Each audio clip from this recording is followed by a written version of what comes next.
hour of 11 a.m. having arrived, the House will come to order. Members, please take your seats. Sergeants at arms, as that last group of guests come in, please close the doors of the House.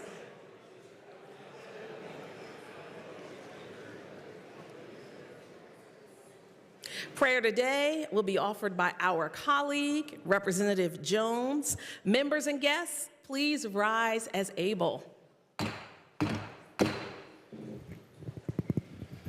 Good morning, Reps. It's good to see you this morning. The Speaker and I are ready for a little worship service, but I guess we'll limit it to a prayer this morning. Please pray with me. Father God, thank you for this glorious morning to come before you and offer up our prayers. Thank you for the tremendous honor we have to serve the 13 million people of Pennsylvania. Thank you for the incredible privilege it is to live in this great nation, the greatest, strongest, kindest, most generous nation in the history of the world. And thank you for my 201 friends and colleagues gathered here today and the one who serves our great nation as we speak. I pray for all of them, their families, our staff, and for the safe return of Rep. Kerwin. I pray for our leaders, President Biden, Governor Shapiro, Speaker McClinton, and leaders Bradford and Cutler.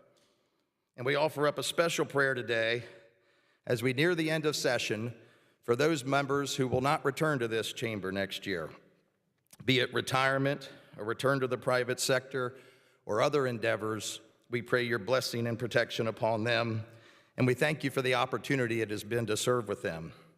And now may we serve with courage, grace, strength, and humility as we offer up these prayers in the name of the one who most embodies those characteristics, our Lord and Savior, Jesus Christ. Amen. I pledge allegiance to the flag of the United States of America and to the republic for which it stands, one nation, under God, indivisible, with liberty and justice for all.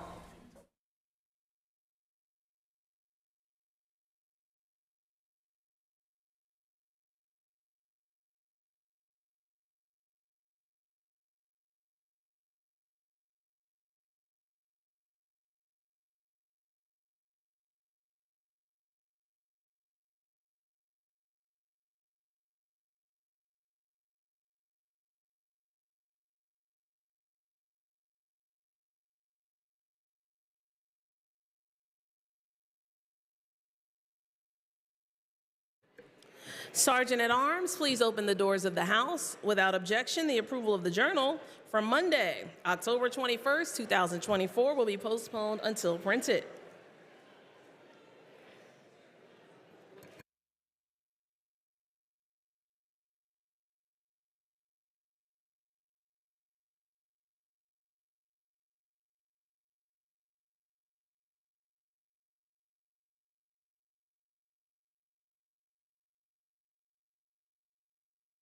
Colleagues, please take your seats. We have guests who are here today and excited to observe us in legislative session.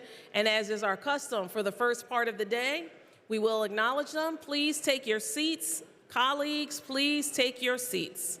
Please take your seats. Colleagues, please take your seats.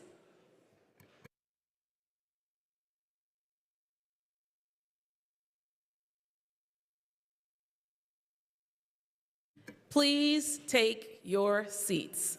Thank you. Thank you so very much. Our guests appreciate you.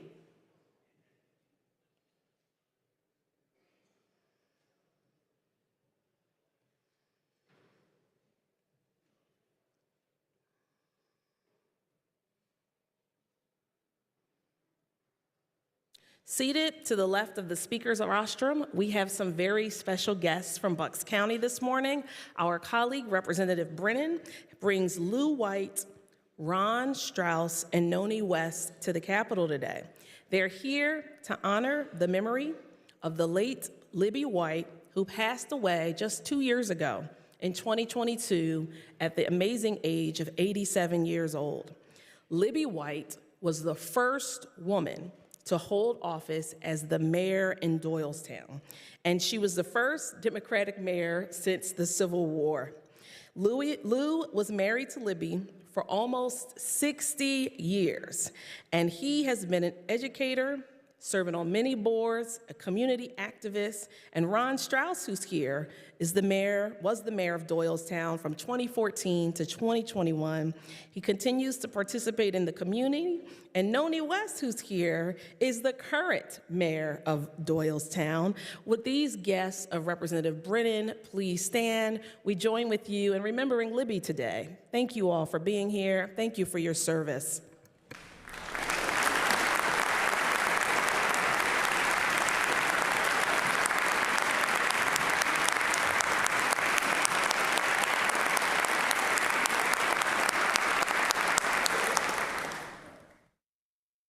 We are so grateful to another one of our colleagues from Bucks County. Representative Marcel has here this morning Mr. Martin McDonough, who retired just in June of this year, 2024. He was the chief of detectives for the Bucks County District Attorney's Office after an amazingly distinguished career in public service. He served the public for over 40 years as a volunteer firefighter in Warwick Township in Representative Marcel's district. He's here with his wife, Joanne, his daughter, and his son-in-law, Megan and Noah Karn, and their daughter, Emily. Congratulations on your retirement, Chief of Detectives. Thanks for all the cases you solved. Would your family also stand so we can honor you?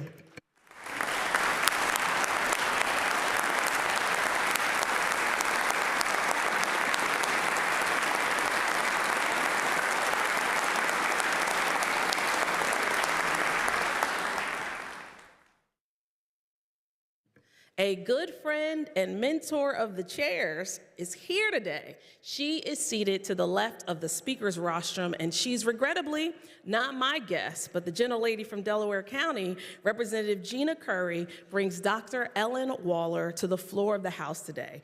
She is, of course, the partner in marriage and ministry to the acclaimed Reverend Dr. Alan Waller of the Enon Tabernacle Baptist Church in the city of brotherly love and sisterly affection, and she has been an outspoken and prominent advocate to end human trafficking. She's been a partner of mine in advocacy, but today she is here to support legislation that Representative Curry had passing out of the Children and Youth Committee. Let's please honor and welcome the First Lady, Reverend Dr. Ellen Jo Waller. Please stand.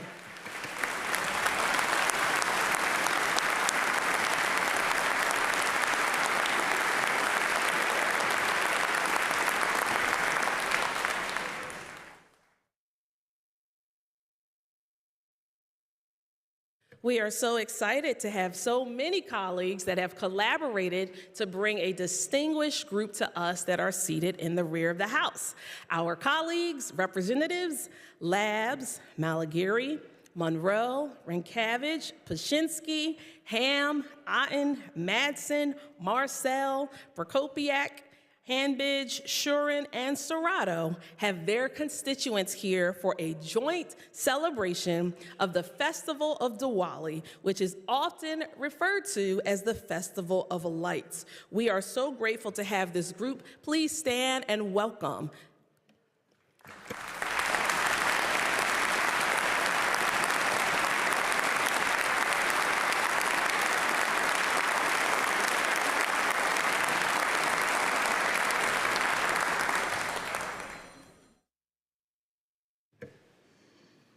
Representative Bizzarro, the Majority Policy Chair, also has guests here to celebrate the Festival of Lights, or the Festival of Diwali. In the rear of the House, he has Bhavin Patel, Alpesh Patel, Brian Dalton, and Jingish Navarvi, all the way from Erie, Pennsylvania. And of course, Representative Vinkit, just 2 weeks ago, passed legislation to acknowledge this across the Commonwealth. With the guests from Erie, please stand. Welcome to the floor of the House.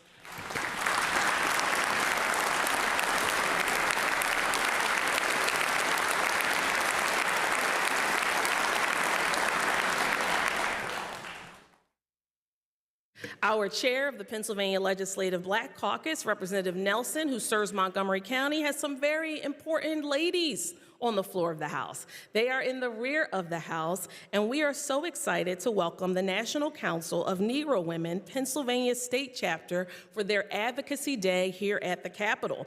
The NCNW was founded in 1935 by Dr. Mary McLeod Bethune, an influential educator and activist.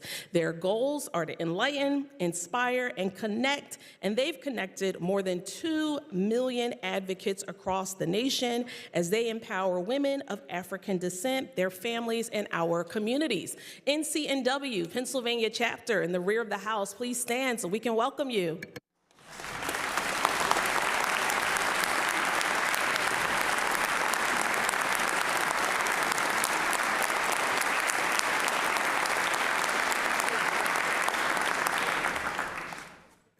Our colleague that serves Chester County, Representative Williams, has some men here with crimson and cream. We have among that group retired Representative Harry Lewis from Chester County. We have in that group retired Representative Stephen Kinsey from Philadelphia County. We have in that group the 3rd Senatorial District, State Senator Sharif Street in that group. And that group, in case you're wondering, are fraternity brothers of Kappa Alpha Psi. Kappa Alpha Psi was founded in Indiana at the Indiana University in 1910 by a small group of African American men students, and they became Kappa Alpha Psi in 1915. They are the 2nd oldest African American fraternity, and they give back to the community in so many major ways. Kappa Alpha Psi, please stand this morning. Welcome to the floor of the House.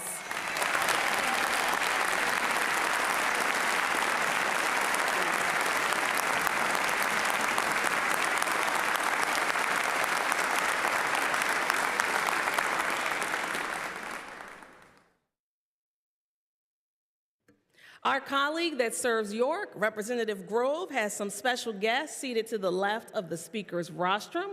Please stand when I say your name. We are so excited to welcome this morning Richie LaFavor with his wife, Jill, their sons, Alex and Tyler, along with their daughter, Katie, and their friends who are here to celebrate his retirement after 36 years of dedicated service to the Pennsylvania House of Representatives as a valued member of the Appropriations Committee. Congratulations, Richie, and thank you for so much great work done here.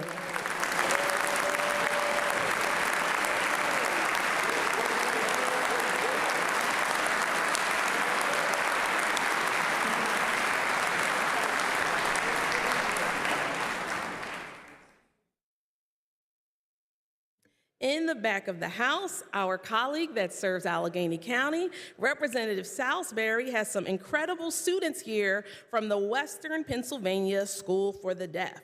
They are here for a fun day outside the classroom to visit the Capitol and to learn about state government. They are students who are from kindergarten through 12th grade, and we appreciate all of their work to support our hard of hearing community. Now, I am not an interpreter, but at my local congregation, I support the ASL team. So colleagues, as we welcome these guests, the way to clap is to lift both hands and to shake your wrists. Let's welcome these guests silently.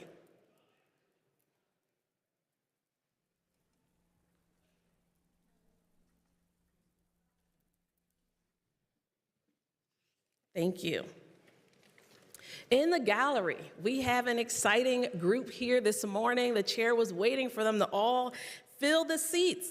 Our Majority Appropriations Chair from Philadelphia County, Representative Harris, has 300 students visiting the Capitol today. Of course, they're not all upstairs, but we're excited to have students and faculty from the African American Charter School Coalition. They have 75 students upstairs. They're from a variety of schools. I do have to shout out my dear sister friend, Dawn Chavu, who advocates with them so passionately, along with Dr. Lucille Booker and Dr. Zenobia Story from GLA Southwest. I spoke at their graduation in June.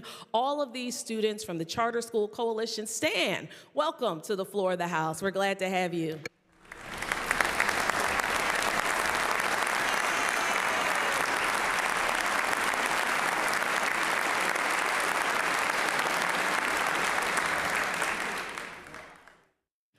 Also in the gallery, our colleague that serves Clinton County, Representative Borowitz, has Megan Venanda shadowing her in the floor of the House. Megan, can you please stand so we can acknowledge you and welcome you to the floor of the House?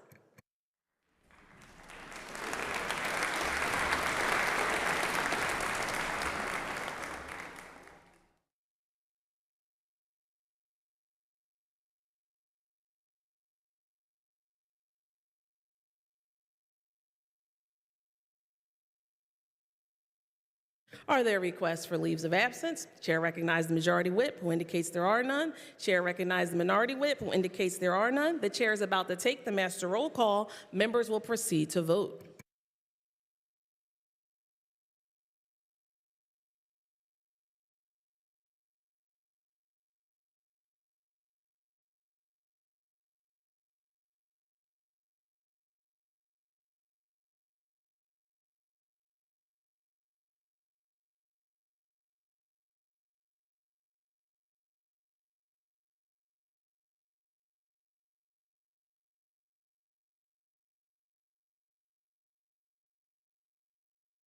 Have all the members voted? Have all the members voted? 202 members having voted on the master roll call, a quorum is present.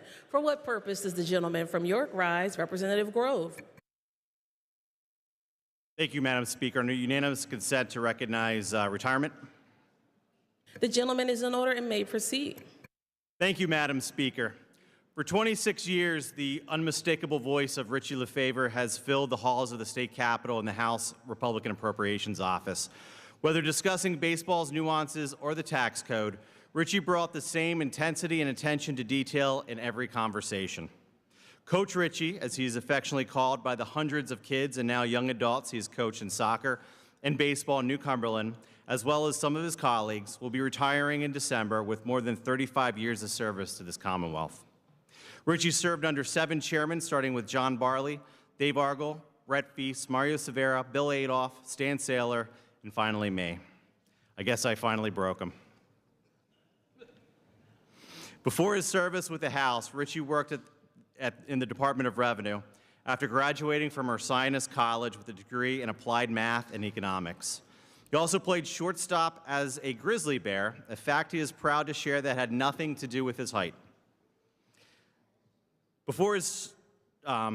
Richie was born and raised in Allentown to George Lefevre and Ann Keynes. His father, George, is a retired Allentown police officer and PIAA umpire, and I'm not sure which is more dangerous today, the umpire or the police officer. Richie actually claims some of the credit for his father's umpiring career as he helps him study for the exam. It didn't take long for Richie to build strong roots in the community.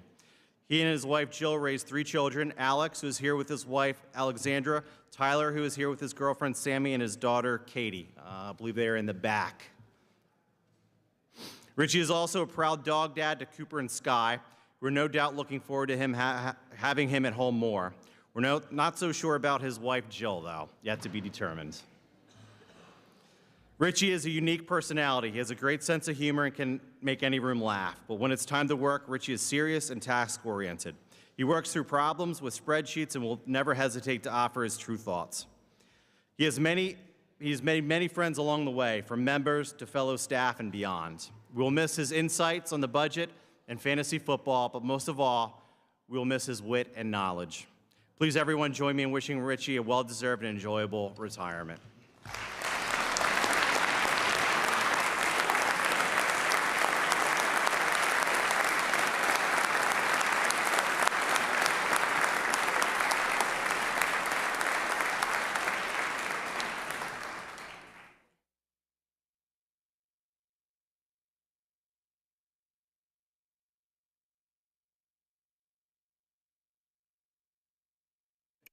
The chair thanks the gentleman. The chair is in receipt of extracts from the Journal of the Senate, which the clerk will now read. Clerk of the Senate being introduced, return bill from the House of Representatives, numbered and entitled as follows. House Bill 2185. With the information, the Senate has passed the same with the amendment in which the concurrence of the House of Representatives is requested. Clerk of the Senate being introduced, return bill from the House of Representatives, numbered and entitled as follows. House Bill 2610. With information, the Senate has passed the same without amendment. Bills numbered and titled as follows, having been prepared for presentation to the governor and the same being correct, the titles were publicly read as follows. House Bill 1509, House Bill 1608, House Bill 2132, House Bill 2381, and House Bill 2610. Whereupon the Speaker, in the presence of the House, signed the same. The chair is about to sign the following bills, which the clerk will now read. House Bill 1509, House Bill 1608, House Bill 2132, House Bill 2381, and House Bill 2610.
The chair referred the following bills, which the clerk will now read.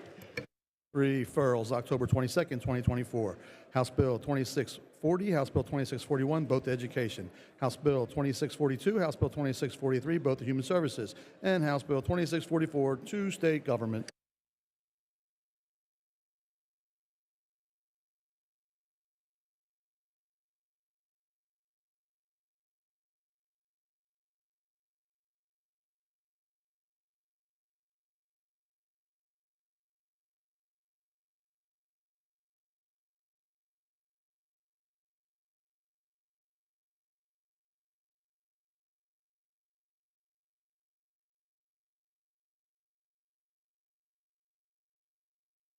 The chair recognizes Representative Harris, Chair of the Committee on Appropriations, who reports the following bills. House Bill 1379, re-reported as amended. Will the House agree the report is agreed to? Senate Bill 1056, re-reported as amended. Will the House agree the report is agreed to?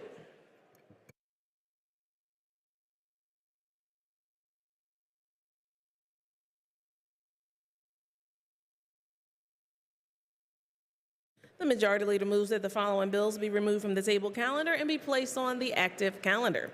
House Resolution 488. The chair is in receipt of actuarial notes from the Independent Fiscal Office regarding the following, which the clerk will now read.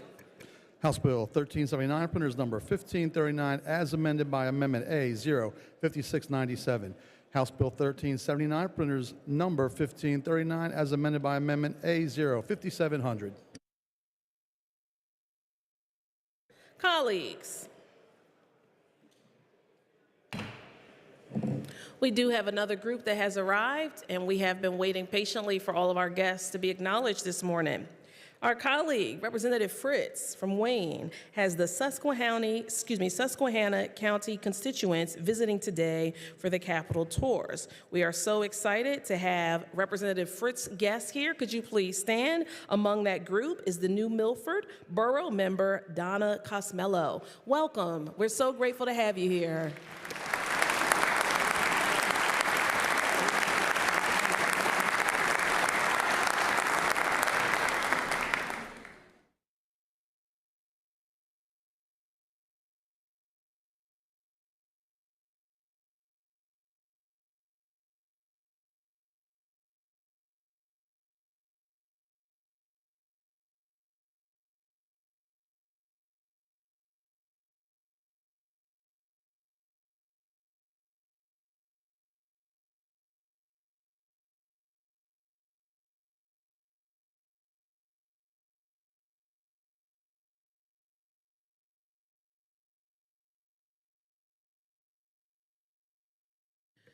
Our colleague that serves Westmoreland County, Representative Nelson, has some very special guests visiting the Capitol today. His guests have come from the Westmoreland County, the 57th Legislative District. They're taking a tour of the Capitol and observing state government at work. Would Representative Nelson's guests from Westmoreland please stand? Welcome to the Pennsylvania House of Representatives. We're so glad to have you.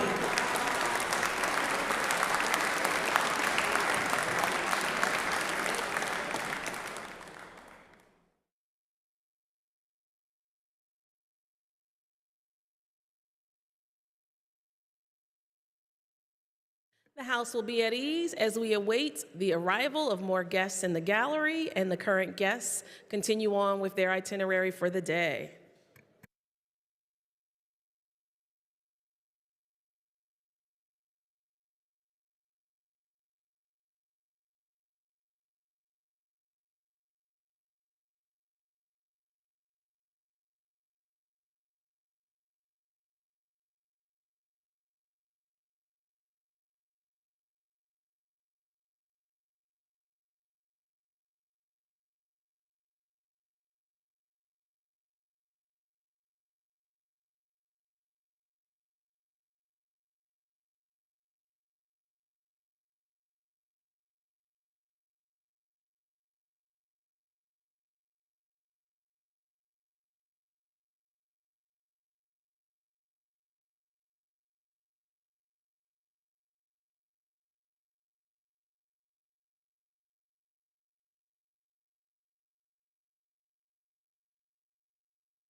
The House will come to order.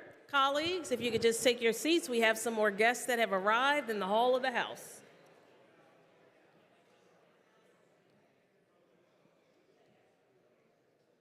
In the back of the House, our colleague that serves Allegheny County, our Majority Whip, Representative Miller, has students from the South Park Middle School Gifted Team, which is located in his district, the 42nd Legislative District. South Park, please stand.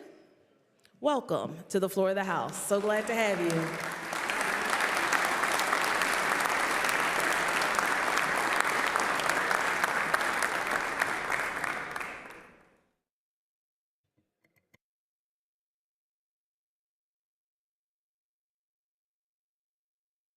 Our colleague that serves Center County, Representative Takak, has in the rear of the House, and please stand as I say your name, his district office staff member, Nicholas Byling, his fall intern, Quinn Pradjo Roberts. Quinn is a student at the Pennsylvania State University College of Liberal Arts, studying political science and economics. Welcome. We're so glad to have you from Center County.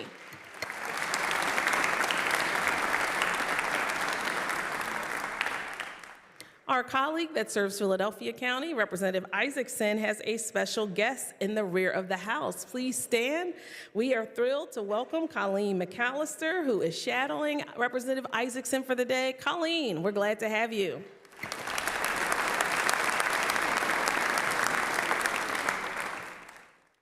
Also in the back of the House, our colleague that serves Delaware County, Representative Curry, has Rebecca Attacloss. She's shadowing her today. Rebecca is a health policy professional, has a Master of Science in Legislative Affairs from the George Washington University, and she recently founded the Attacloss Foundation, a nonprofit dedicated to supporting families. Rebecca, can you please stand? Welcome to the floor of the House.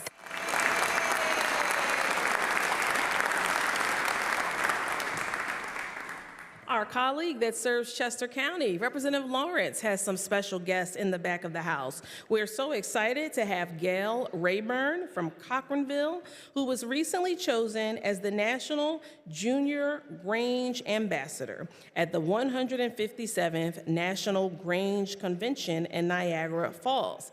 Gail attends Oxford Area High School, where she's studying music and she's involved in the drama program. She's a member of the Russellville Junior Grange 550 in Oxford, and she was also the Pennsylvania State Junior Grange Ambassador. She's here today with her father, Mr. Stanley Rayburn. We're so proud of you, Gail. Welcome to the floor of the House.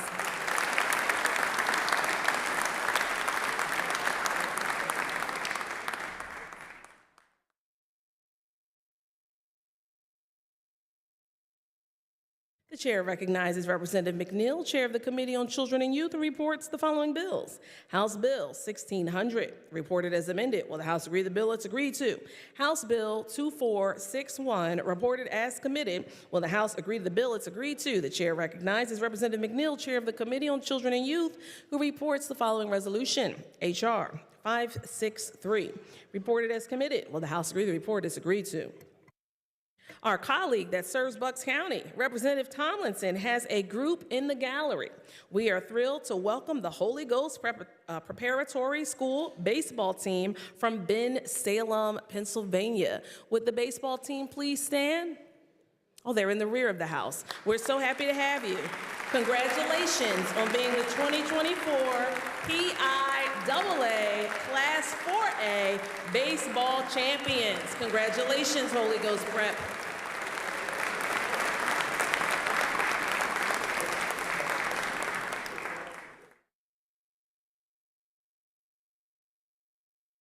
Chair recognizes Representative Schlossberg for a caucus announcement. Thank you, Madam Speaker. There will be an immediate meeting of the House Rules Committee in the Majority Caucus Room. House Democrats will caucus at 12:30. We will be prepared to return to the floor at 2.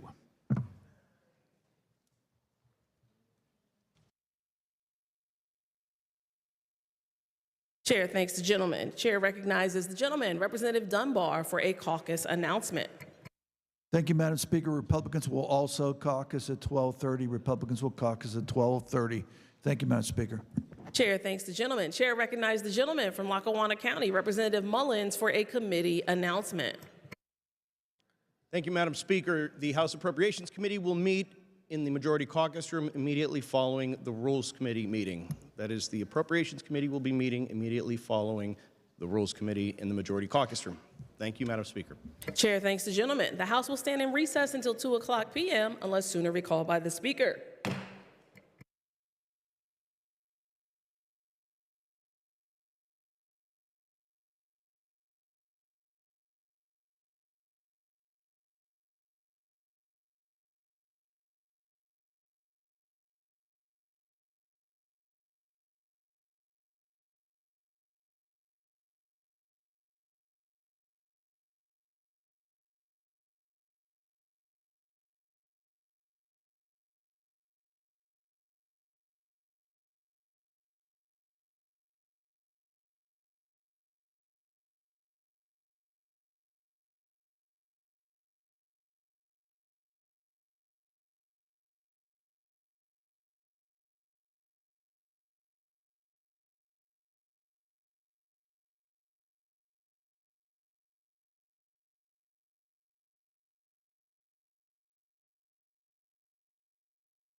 Recess for the House has been extended until 2:15 p.m. Thank you.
The hour of 2:15 having arrived, the House shall return to order. The chair recognizes Representative Harris, Chair of the Committee on Appropriation, who reports the following bills.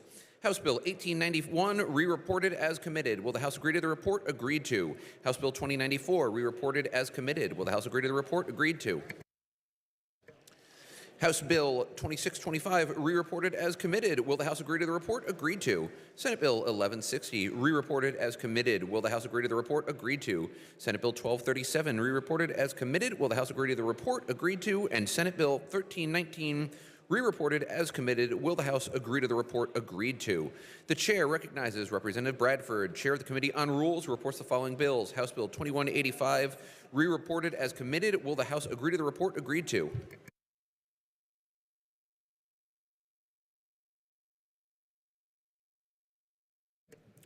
The chair recognizes the majority leader, who calls up House Resolution 488, printers number 3368 on page 1 of Supplemental Calendar C. The clerk will read a summary of the resolution. A resolution designating June 30th, 2024 as Mayor Elizabeth Libby White Day in Pennsylvania, introduced by Representative Brennan.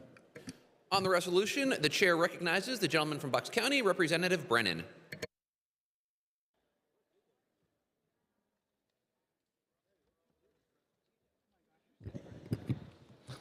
Thank you, Mr. Speaker. This resolution honors the first female mayor of Doylestown, Libby White, making her birthday and the anniversary of her passing, Libby White Day. She was part of a military family, an educator, a trailblazer, and a wonderful person with a life defined by service to others and her community.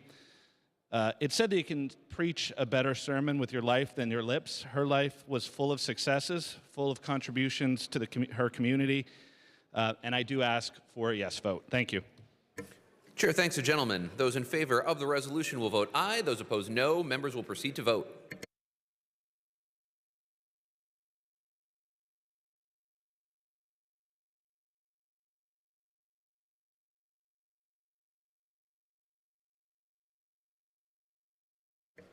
Have all the members voted? Have all the members voted?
Clerk will record the vote on the resolution. The ayes are 201, the nays are 1. The resolution is adopted.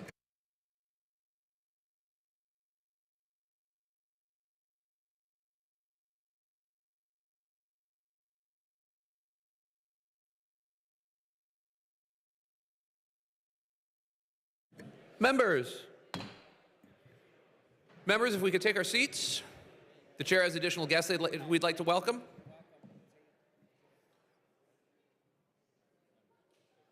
Members, please take their seats. Sergeant at Arms will clear the aisles.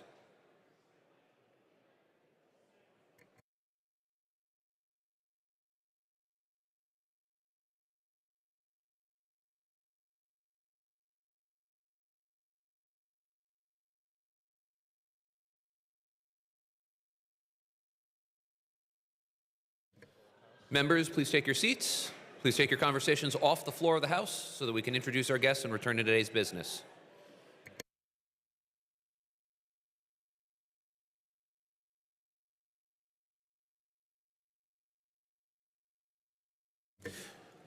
Members, Representative Stephanie Borowitz is pleased to welcome to the House Megan Venata. She is visiting the House and Senate today. Welcome, Megan. Please rise.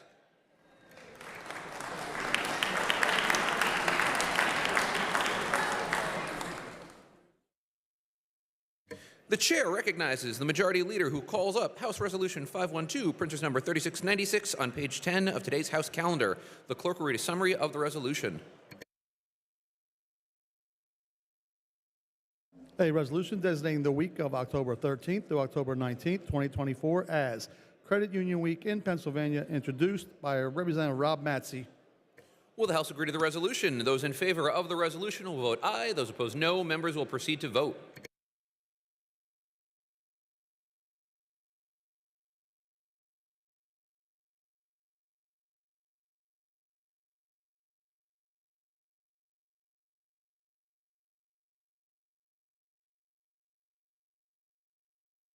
Have all the members voted? Have all the members voted?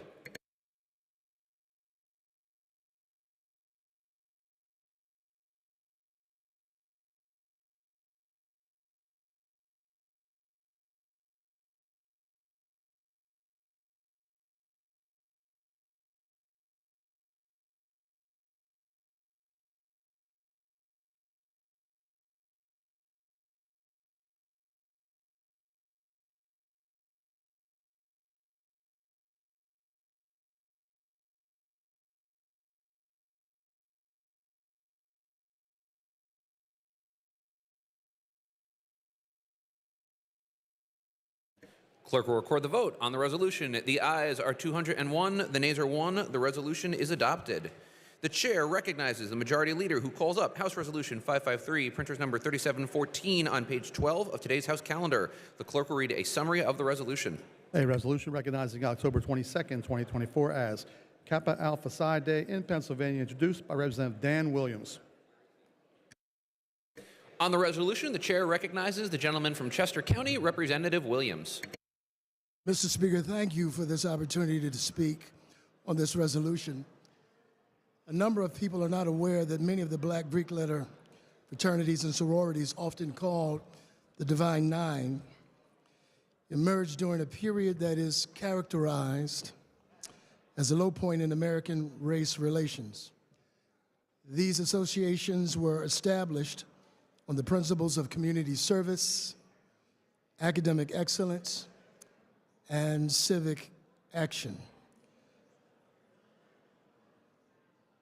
Kappa Alpha Psi was established in 1911 when 10 black students at Indiana University in Bloomington, Indiana, founded Kappa Alpha Psi Fraternity Incorporated, then known as Kappa Alpha Nu.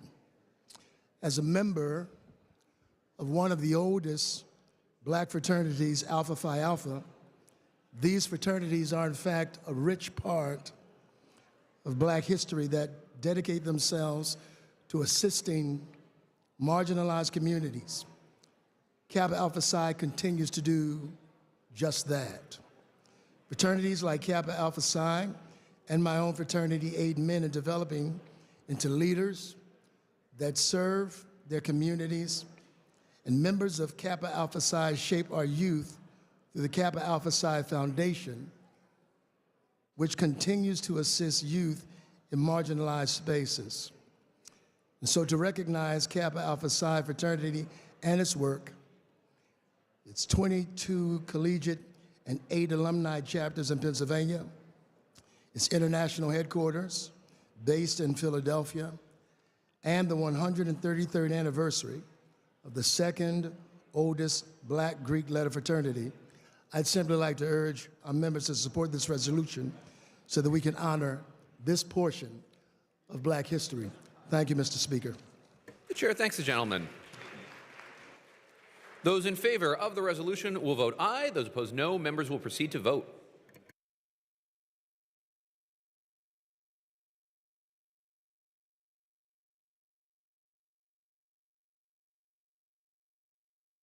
Have all the members voted? Have all the members voted?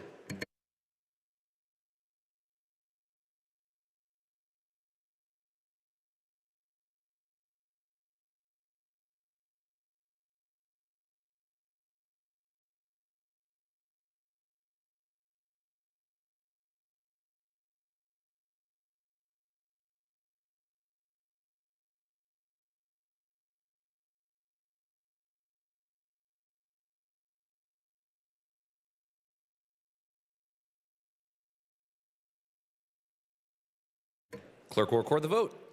On the resolution, the ayes are 201, the nays are 1. The resolution is adopted. The chair recognizes the majority leader who calls up House Resolution 555, printers number 3713 on page 12 of today's House calendar. The clerk will read a summary of the resolution. A resolution recognizing October 19, 2024 as National Move Over Awareness Day in Pennsylvania, introduced by Representative Tom Mahaffey. Will the House agree to the resolution? Those in favor of the resolution will vote aye. Those opposed, no. Members will proceed to vote.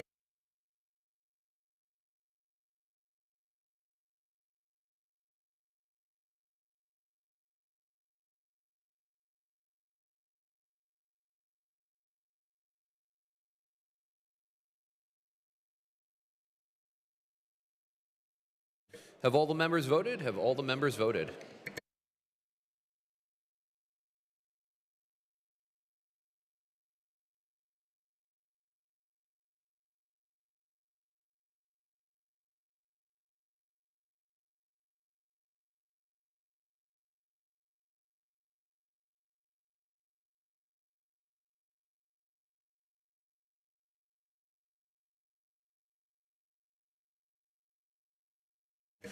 Clerk will record the vote. On the resolution, the ayes are 201, the nays are 1. The resolution is adopted.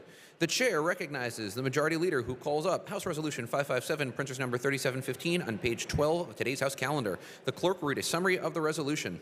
A resolution designating October 12, 2024 as 1982 Cheney State College Lady Wolves Women's Basketball Team Day in Pennsylvania, introduced by Representative Napoleon Nelson.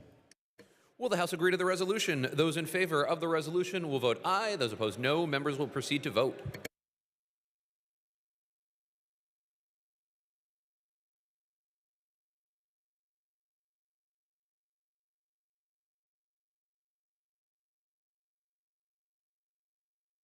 Have all the members voted? Have all the members voted?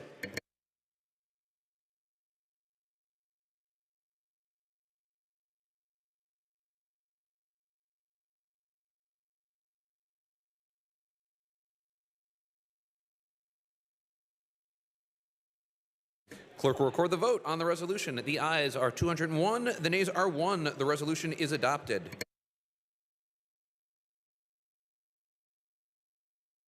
The chair recognizes the majority leader who calls up House Resolution 318, printers number 2593 on page 8 of today's House calendar. The clerk will read a summary of the resolution. A resolution directing the Legislative Budget and Finance Committee to conduct a study, issue a report, and make recommendations on current status, management structure, policies, and finances of the Pennsylvania Interscholastic Athletic Association, introduced by Representative Rob Matzey. Will the House agree to the resolution?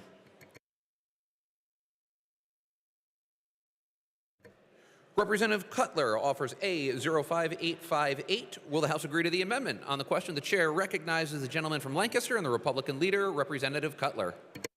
Thank you, Mr. Speaker. Mr. Speaker, I'm offering this amendment on behalf of our education chairman who's done a lot of work on this and has been involved with the PIAA for some time.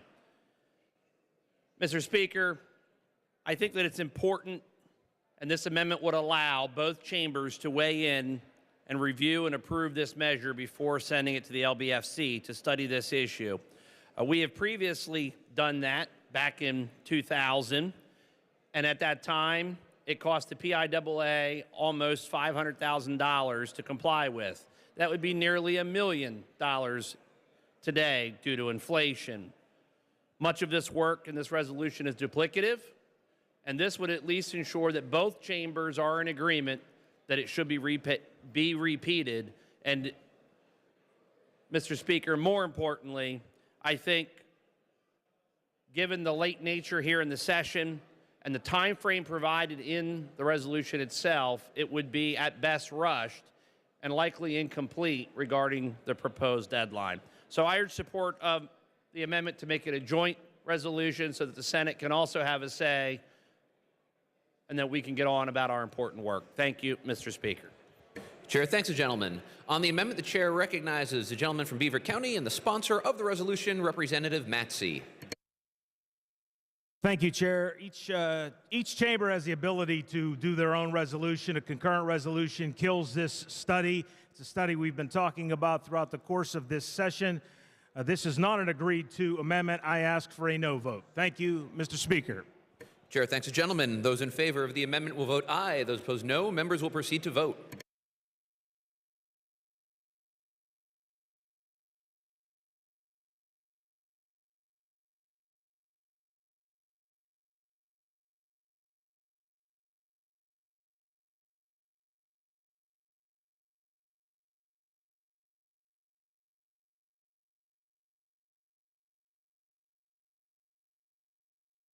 Have all the members voted? Have all the members voted?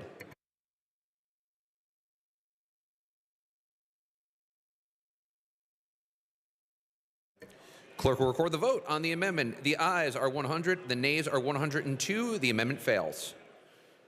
The chair recognizes the gentleman from Beaver County, Representative Matsey, who offers a 06006.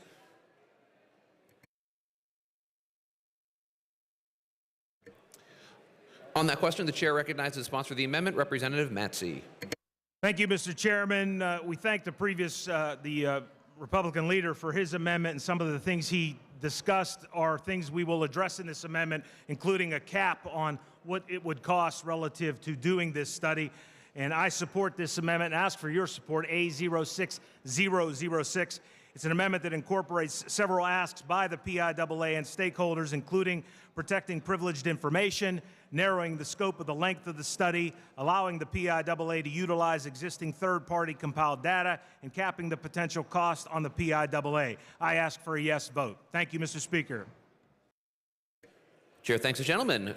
Those in favor of the amendment will vote aye. Those opposed, no. Members will proceed to vote.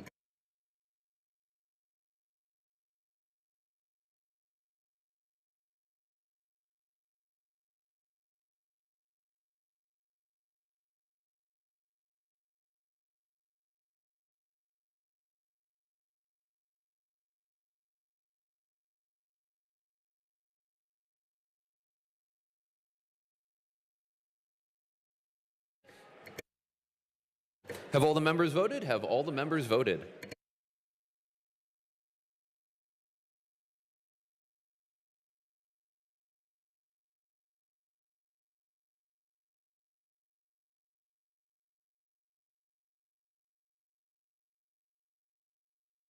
Clerk will record the vote. On the amendment, the ayes are 105, the nays are 97. The amendment is adopted. It's the chair's understanding that amendment 06031 is withdrawn. The chair thanks the gentleman.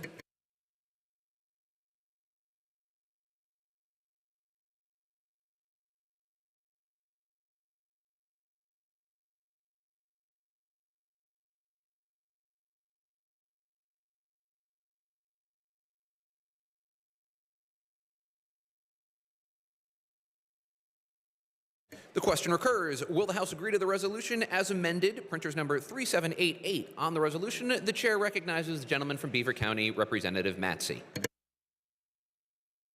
Thank you, Chair. I rise in support of H.R. 318, and I think it's very important to focus on what the resolution does, what it's about, and why it's necessary. What this resolution does, all it does, is direct the Legislative Budget and Finance Committee to conduct a study. That's it. It's been over 2 decades since a comprehensive study of the PIAA has been conducted. Needless to say, a lot has changed in that time, and it only makes sense to take a fresh look at the workings of this state-affiliated, taxpayer-funded entity. To paraphrase the good chairman of the Legislative Black Caucus in his committee remarks, H.R. 318 simply seeks information, and we as a body should never, ever be afraid of information. what this resolution is about is also very simple. It's about transparency and accountability. The PIAA is funded in part by property taxes, as paid in dues by its member schools. That, by any common sense measure, makes them a state-affiliated entity. But the hard truth, Mr. Speaker, is that the PIAA for years has fought and argued against that designation, taking legal action after legal action to avoid even the most basic right-to-know request. It finally took the Pennsylvania Supreme Court in a decision earlier this year to quash that resistance.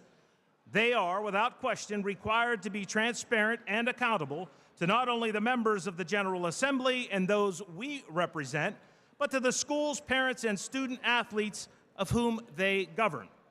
Finally, H.R. 318 is necessary, in addition to the reasons I just mentioned, because of the widespread issues that have been raised over the PIAA's conduct and policies by schools, parents, and student athletes, not just to me, but to numerous members on both sides of the aisle and in each legislative chamber. I've not been shy or quiet about my criticism of the PIAA and their actions against the Aliquippa School District, and I'll freely admit that there are many, many things that I believe the PIAA gets right. But there are several others that I and many of my colleagues believe they get very, very wrong, and in my judgment can have the effect of endangering student athletic safety.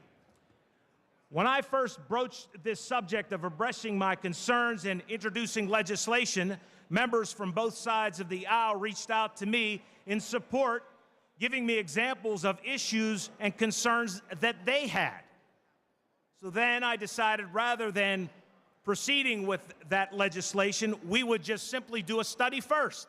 And if that study comes back to prove what we thought or what we think or believes that we need to fix, then we can address it statutorily. In closing, Mr. Speaker, I'll bring it back to the beginning. H.R. 318 is a study, a gathering of information. It's long overdue but necessary. We speak often on this floor of transparency and accountability. Information is the vital piece of that question. I ask for a yes vote. Thank you, Mr. Speaker. Chair thanks the gentleman. On the resolution, the chair recognizes the gentleman from Lawrence County, Representative Bernstein. Thank you, Mr. Speaker. Mr. Speaker, I rise in support of House Resolution 318. I commend the maker of the resolution for his diligent work on this. There has not been an organization that has done more harm to kids, especially as it deals with the student athletes, than the PIAA. We have tried to work with them as a body. They've consistently ignored us as we've attempted to ask questions and we've attempted to get answers to things, specifically as it deals with student athletes. I once again commend the maker of the resolution. This is a step, and a small step, that we should do in order to completely reform the PIAA and the damage that they have done to student athletes across this Commonwealth. Thank you, Mr. Speaker. Chair thanks the gentleman. On the resolution, the chair recognizes the gentleman from Lancaster County and the Republican floor leader, Representative Cutler. Thank you, Mr. Speaker. Mr. Speaker, I often say here in Harrisburg that we often agree on the problem, but we might disagree on how best to solve it, and this is a perfect example. The good gentleman gave a very impassioned speech with many good reasons why we should do a study. However, I would simply offer that yet another study is not needed. You see, back in 2002, the last time the study was done, and the good gentleman referenced, the LBFC at that time recommended that the Pennsylvania Athletic Oversight Council consider recommending a mechanism by which the General Assembly can maintain periodic oversight of the PIAA. So, the good news is we all agree on that point. The better news is, Mr. Speaker, Act 70 of 2004 created the Athletic Oversight Committee, the very committee that the prime sponsor is the vice chair of. Mr. Speaker, we do not need another study. We simply need the committee to do its job. He should work with the chairman, collect the information, and we can arrive at the same point without another study and actually get a result. I've heard for too long that here in Harrisburg that we like studies. And unfortunately, that is very true. We see it time and time again. We're going to study, we're going to look at, we're going to further consider. And while this is a deliberative body, Mr. Speaker, the truth is this law was passed nearly 20 years ago and should simply be used. How about we start there? Let's use the committee that the prime sponsor sits on, and let's actually do the job instead of simply talking about it. I oppose the resolution. Chair thanks the gentleman. And on the resolution, the chair recognizes the gentleman from Beaver County, Representative Matsey. Thank you, Mr. Speaker. As a member of the Athletic Oversight Committee, as the Republican leader suggested and said, I can tell you that the language in the law that passed long before I was elected has no teeth. We have no power. We convene a meeting to hear the PIAA once a year tell us about what they did and to field questions. Every once in a while, we have an extra meeting when a problem arises, similar to the problem that was addressed by the gentleman from Lawrence County. We had a hearing about separate championships. Look, I wanted to go all the way with the statute. I wanted to put legislators on the executive board of the PIAA. I'm not shy. The language is out there. The memorandum is out there. I have talked about other ways relative to the competitive balance formula and how they've treated certain schools, like the school I mentioned in Aliquippa. There's another school here in Dauphin County. Kid that's going to go to the University of Pittsburgh. He's a quarterback. And my Republican colleague, our former member of the House who's on the Senate and sits on this committee, raised that question at the last meeting, how he was ruled ineligible. There are issues. There are issues. I could have fought to go all the way on this one and do it statutorily and change the public school code. But I said, let's work together. And we talked. We talked to the contract lobbyists for the PIAA and the PIAA. And we came to an agreement on changing what my original resolution would do. To be quite frank with you, I thought we were all hunky-dory and this would pass unanimously. But I'm obviously wrong, that it will not pass unanimously. So I would ask you, when you go back to your districts, how many of you have received calls over the years about the PIAA's action? I can tell you last year, several members from the other side of the aisle came to me relative to broadcast rights and what happened about streaming and how much it would cost their radio station or a website to broadcast the game. Broadcasting's my background. 30 years called high school football in southwestern Pennsylvania. Got a lot of friends and athletic directors and coaches. And I can tell you the small station that I worked at when I first got out of college, football paid the bills for our entire 12-month cycle. That's how we made money. Wasn't big money, trust me. My first salary was $12,000 a year, but I was working about 70 hours a week. But I had a heck of a lot of fun calling games on the radio. Listen, folks, you got to really look at this as saying it's a study, it's 180 days, we shortened it. We capped it to $25,000 max on what this study would provide. If it comes back and says everything's good, maybe you do a tweak here, a tweak there, I'll go away. Health and safety is paramount. And because of us raising this question, the PIAA's executive board has already had 2 readings. They need 3 like we do here to put health and safety back into the equation for the competitive balance formula, which was in the competitive balance formula until last year. I've got a school that is class 2A. They graduate 40-some kids, but they've had some success. It's the city of Aliquippa. The only high school in America with 3 members of the National Football League Hall of Fame. It's a distressed community. Act 47 until last year, longest city in Act 47. For a lot of those kids, that's what it's all about. But they wanted those kids to go to 5A because they had success. The PIAA executive director said at a meeting, well, they've got 4 guys that are 300 pounds on the line of scrimmage. I said, that might be this season. But what if one of those kids gets hurt and all of a sudden the next kid up is 180 pounds and you're now in 5A? When you think about 5A, those schools with 100 kids on their team, where kids only play one way, not both ways. I got a young man who played on Aliquippa's team last year that's now playing at the University of Pittsburgh as a freshman. And I could tell you after talking to his father last year, he says, my son never left the field this season. He was beat up at the conclusion of that season. Now look, I could stray into other avenues about why I think the competitive balance formula is wrong. I'll refrain at this time. However, I will tell you this. The next time someone calls your office and has a complaint about a kid, their eligibility, the next time somebody calls and says, Grandma can't watch the game because that small station can't afford $3,000 or whatever it is to stream it on the internet, you had an opportunity to do something because that will be addressed in this study.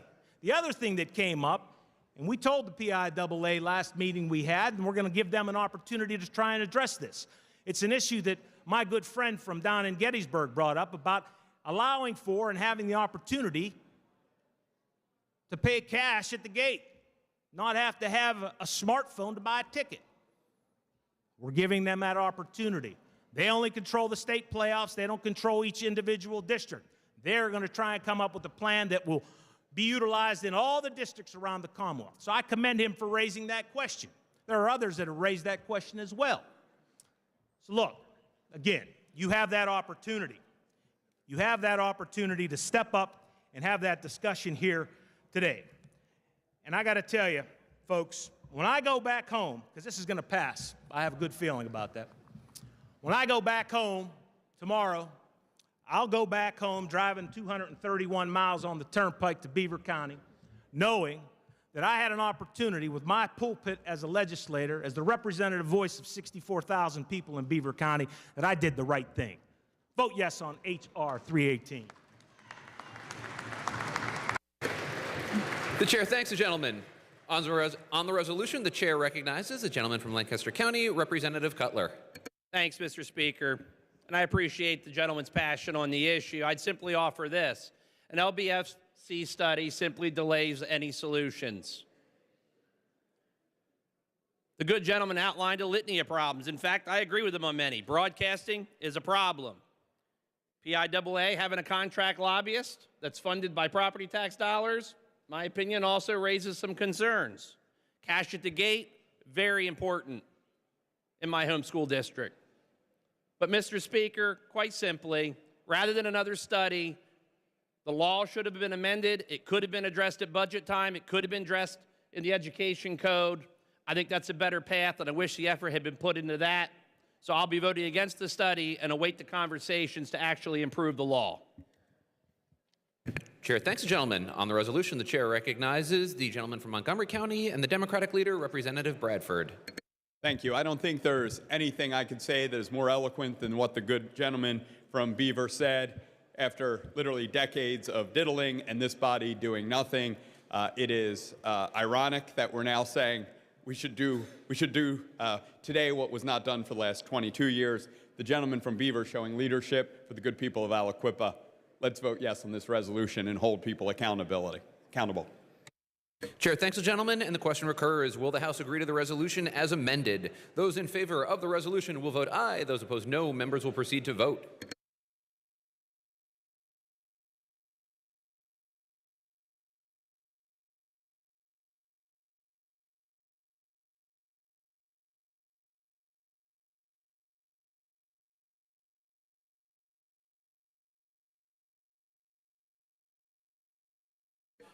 Have all the members voted? Have all the members voted?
Clerk will record the vote on the resolution. The ayes are 152, the nays are 50. The resolution is adopted.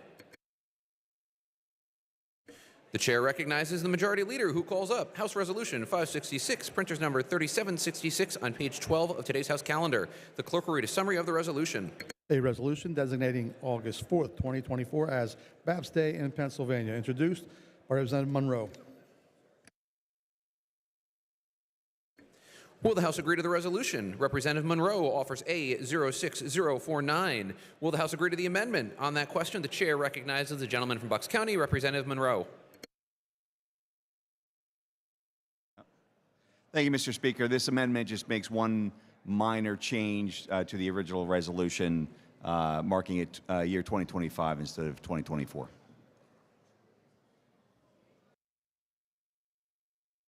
The chair thanks the gentleman. On the question, on the amendment, the chair recognizes the gentleman from York County, Representative Grove. Yeah, maker of the amendment stand for a brief interrogation. The gentleman declines. On the bill? This is on the amendment. Or on the amendment. The gentleman is in order and may proceed. Thank you, Mr. Speaker. So, as this bill came out of committee, it was for the 50th anniversary this year. Needless to say, it was August, a little late, but not late enough to really celebrate a 50th. Now we have an amendment in front of us for the 51st year, so we're ignoring the 50th, and then for 2025, next year, next session. We don't even exist after December or November 30th, so and ultimately, there's no point in really doing this at this point. It would have to be reintroduced next year and passed, of which is in August, so we actually have 6 months next year, January, February, March, April, May, June, 6 months to actually come back and do this resolution to hit the 51st. I'm just very confused as to why we're amending it for 2025. Maybe I'll leave it at, I don't know, maybe change of membership next year or something like that. I don't know. Just some real question of why we're even doing this right now. Thank you, Mr. Speaker. Those in favor of the amendment will vote aye. Those opposed, no. Members will proceed to vote.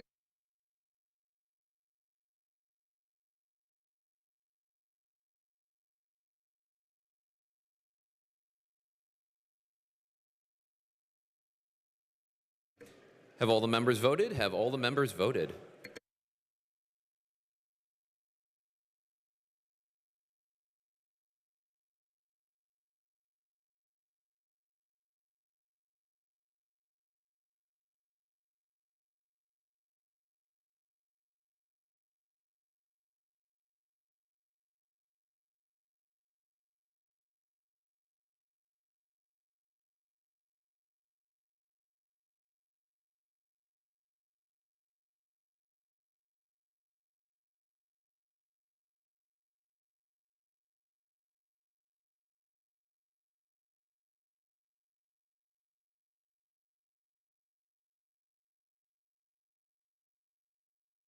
Clerk will record the vote.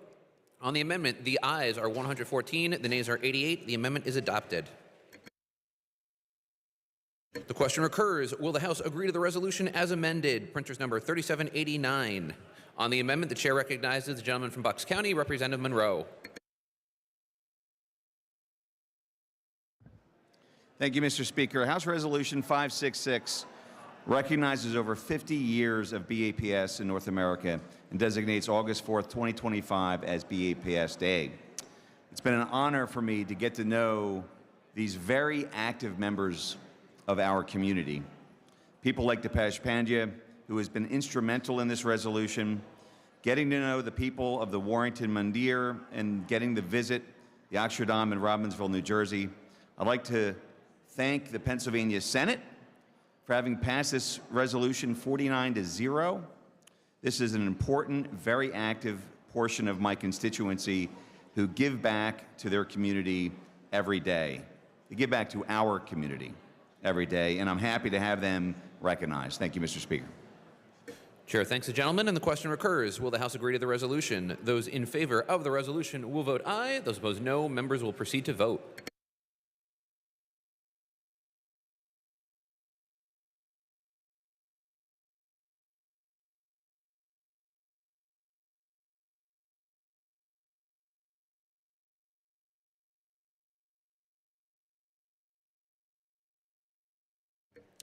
Have all the members voted? Have all the members voted?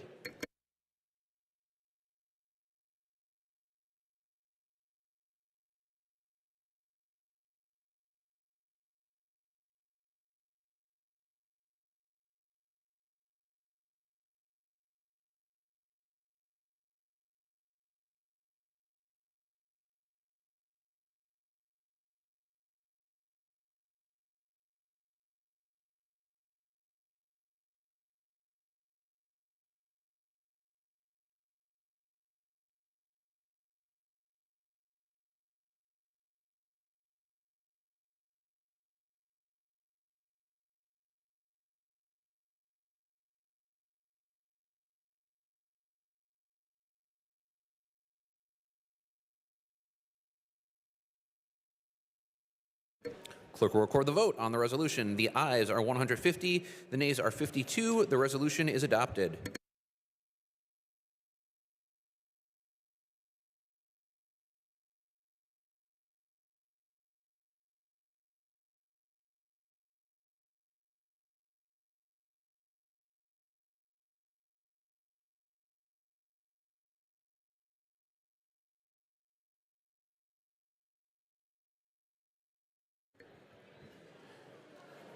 Members, we have additional guest announcements. In the gallery, a guest of Representative Chris Rabb welcomes Bex Wilson, who is currently a second-year Master of Social Work student at Temple University. They are excited to be interning with Representative Rabb's office for this school year. Please rise. Welcome to the Hall of the House.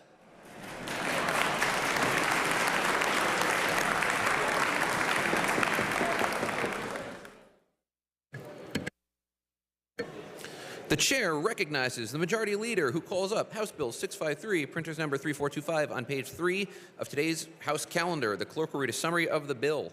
This bill provides tax for rehabilitation of mill and factory buildings. Will the House agree to the bill? Agreed to. The chair recognizes the majority leader who calls up House Bill 2583, printer's number 3643, on page 3 of today's House calendar. The clerk will read a summary of the bill. This bill provides for compensation for Pennsylvania Game Commission officers. Will the House agree to the bill? Agreed to. The chair recognizes the majority leader who calls up House Bill 2608, printer's number 3685, on page 4 of today's House calendar. The clerk will read a summary of the bill. This bill amends Title 30 for providing for waterways patrolmen and employees. Will the House agree to the bill? Agreed to. The chair recognizes the majority leader who calls up Senate Bill 155, printer's number 0023, on page 2 of today's House calendar. The clerk will read a summary of the bill. This bill adds motorcycle to Pennsylvania's automobile lemon law. Will the House agree to the bill? Agreed to. The chair recognizes the majority leader who calls up Senate Bill 365, printer's number 1944, on page 8 of today's House calendar. The clerk will read a summary of the bill. This bill grants workers' compensation benefits for up to 2 years to certain first responders who experience a qualifying traumatic event. Will the House agree to the bill? Agreed to. The chair recognizes the majority leader who calls up Senate Bill 867, printer's number 1017, on page 5 of today's House calendar. The clerk will read a summary of the bill. This bill repeals the city classification law to update and simplify the city classification process. Will the House agree to the bill? Agreed to. The chair recognizes the majority leader who calls up Senate Bill 920, printer's number 1568, on page 4 of today's House calendar. The clerk will read a summary of the bill. This bill establishes a statewide sexual assault evidence tracking system. Will the House agree to the bill? Agreed to. The chair recognizes the majority leader who calls up Senate Bill 1132, printer's number 1580, on page 6 of today's House calendar. The clerk will read a summary of the bill. This bill amends the first-class township code to authorize the Board of Commissioners to waive by resolution a limitation on a tax that supports fire, rescue, and other emergency services so that more than half of the revenue may be used for compensation of personnel.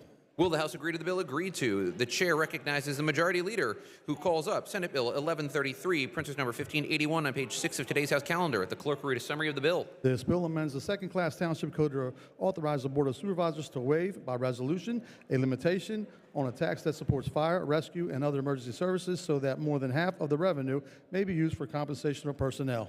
Will the House agree to the bill? Agreed to. The chair recognizes the majority leader who calls up Senate Bill 1134, printer's number 1582, on page 6 of today's House calendar. The clerk will read a summary of the bill. This bill amends the Borough Code to reauthorize a Borough Council to waive by resolution a limitation on a tax that supports fire, rescue, and other emergency services so that more than half of the revenue may be used for compensation of personnel. Will the House agree to the bill? Agreed to. The chair recognizes the majority leader who calls up House Bill 589, Printers number 3391, on page 2 of today's House calendar. The clerk will read a summary of the bill. This bill establishes a state-run landslide insurance program. Will the House agree to the bill? It is the chair's understanding that Representative Takak wishes to withdraw A05367. The amendment is withdrawn, and the chair thanks the gentleman. Representative Takak offers A05558. Will the House agree to the amendment? On that question, the chair recognizes the gentleman from Center County, Representative Takak. Thank you, Mr. Speaker. Colleagues, imagine that one day the ground beneath your feet suddenly and unexpectedly begins to fall away, threatening not only your personal safety, but the things you hold dear, your home, your business, and your personal property. Unfortunately, for many of our neighbors across the Commonwealth, this isn't just a bad dream, it's a heartbreaking reality. Sinkholes are a significant issue in Center County and across central Pennsylvania when subsurface limestone is dissolved by acidic groundwater, a process, I might add, that is accelerating due to higher intensity and higher magnitude weather events that's driven by climate change. In fact, 2 years ago, on Christmas Day, 18 homes in Center County had to be immediately evacuated due to a massive sinkhole. Since then, additional sinkholes have opened up on Penn State's University Park campus and at both commercial and private properties nearby. Amendment 05558 is an omnibus amendment that adds coverage for sinkholes and makes technical and administrative changes based on feedback from the administration and Treasury. It will provide consistency in the insurance market and make it easier for communities to coordinate recovery under these plans. This is an agreed-to amendment, and I want to thank the primary sponsor for her hard work on this legislation and for her support of this bill. I ask for your support as well. Thank you, Mr. Speaker. The chair thanks the gentleman. Those in favor of the amendment will vote aye. Those opposed, no. Members will proceed to vote.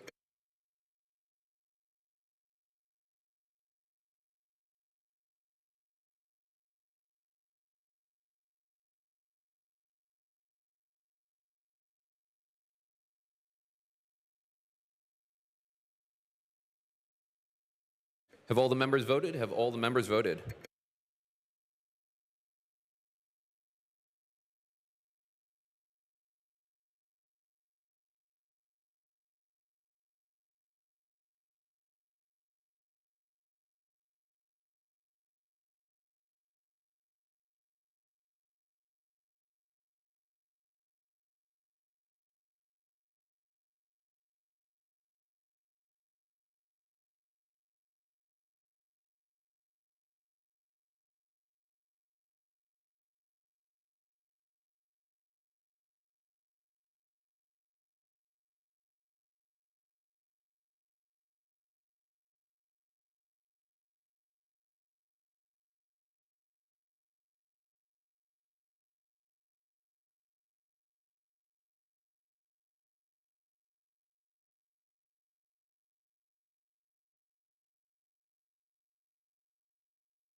The clerk will record the vote. On the amendment, the ayes are 166, the nays are 36. The amendment is agreed to.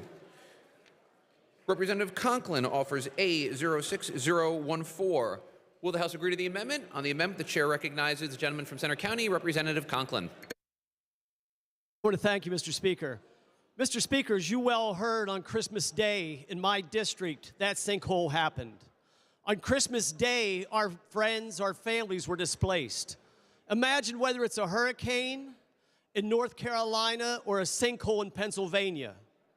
Imagine it's in the neighboring district or your own district. What my bill simply does, it allows that those individuals who've been displaced will be able to go to a motel, to a safe place, a warm place, a dry place, and be able to stay there, and those owners will be able to use a tax credit to give them a discount or no pay at all. Mr. Speaker, when that incident happened, I want to thank my leadership, because they stepped forward and helped those individuals with the funding that it took to put their homes back together again. It meant a world to them. In fact, I was proud to be honored by those Patton Township supervisors who told me make sure they understood that this house, how much they needed and appreciated the help that they got.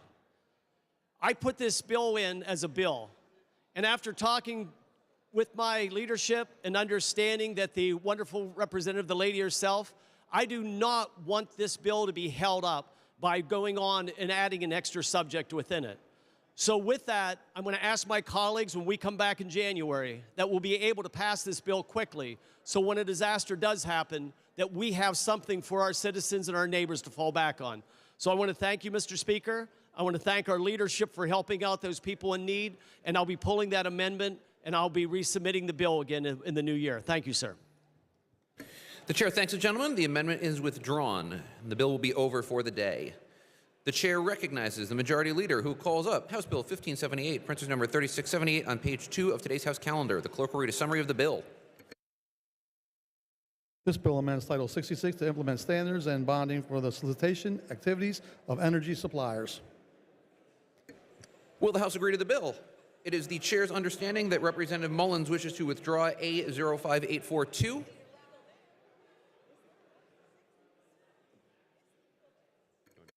It is the chair's withdrawing amendment A05842.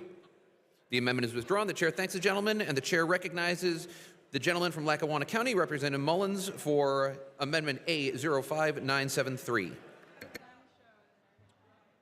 Thank you, Mr. Speaker. I appreciate the member's consideration of amendment A05973, as it is a measure certainly to strengthen the bill, make sure that all methods of sales of energy are encountering this transparency, and I would ask the members' affirmative vote. Thank you. The chair thanks the gentleman. Those in favor of the amendment will vote aye. Those opposed, no. Members will proceed to vote.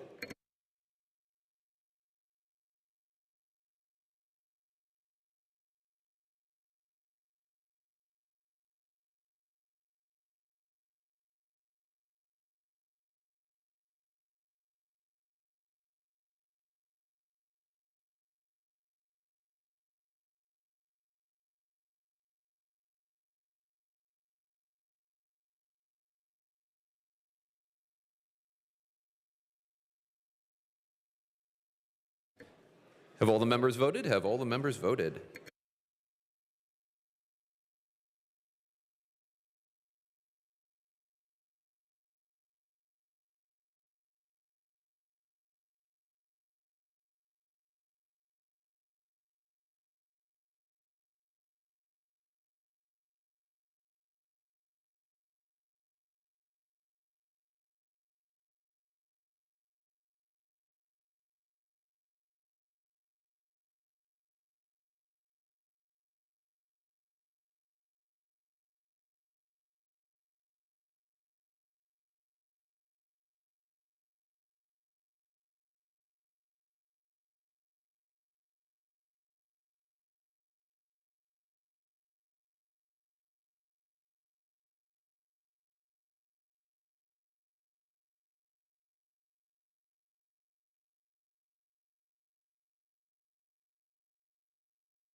Clerk will record the vote. On the amendment, the ayes are 126, the nays are 76. The amendment is agreed to. Will the House agree to the bill? Agreed to. The bill as amended will be reprinted.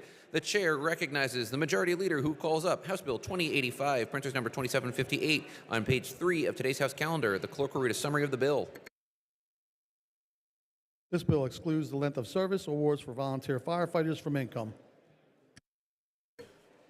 Will the House agree to the bill? The chair rules the following amendment out of order for violating House Rule 20A06047. Will the House agree to the bill? Agreed to. The chair recognizes the majority leader who calls up House Bill 2481, printer's number 3747, on page 1 of today's House calendar. The clerk will read a summary of the bill. This bill imposes restrictions regarding Commonwealth involvement and regulation for the usage of digital assets. Will the House agree to the bill?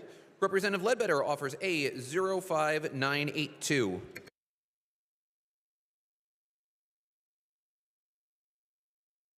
Will the House agree to the amendment? On the amendment, the chair recognizes the gentleman from Columbia County, Representative Ledbetter. Thank you, Mr. Speaker. Amendment A05982 is a technical amendment offering clarity and definitions to increase the substantiability of the bill. Thank you. The chair thanks the gentleman. Those in favor of the amendment will vote aye. Those opposed, no. Members will proceed to vote.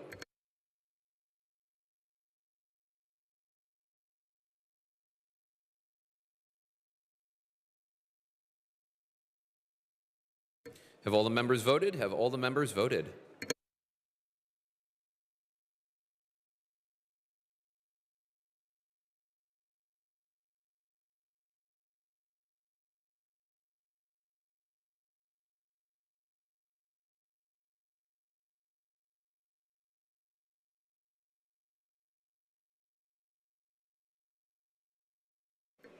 Have all the members voted? Have all the members voted?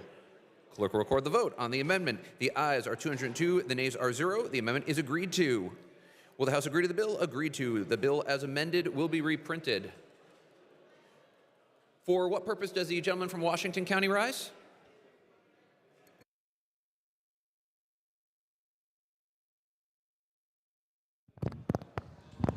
To correct the record, Mr. Speaker. The gentleman is in order and may proceed. Mr. Speaker, on House Resolution 566, Representative Ecker was recorded in the negative and wishes to be recorded in the positive. The chair thanks the gentleman, and the remarks will be spread upon the record. The chair recognizes the majority leader who calls up House Bill 2565, Princess number 3616, on page 3 of today's House calendar. The clerk will read a summary of the bill. This bill updates the semiconductor manufacturing tax credit program. Will the House agree to the bill? The chair rules the following amendment out of order for violating House Rule 20, A05988.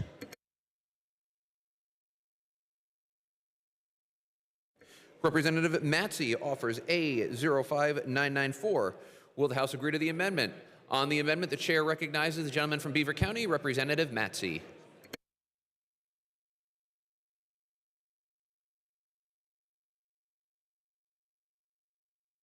Thank you, Mr. Speaker. My amendment is A05994. It includes the Reliable Energy Investment Tax Credit into this legislation, as well as the Pennsylvania Milk Processing Tax Credit, the Semiconductor Tax Credit, and the Sustainable Aviation Fuel Tax Credit. I ask for an affirmative vote. The chair thanks the gentleman. Those in favor of the amendment will vote aye. Those opposed, no. Members will proceed to vote.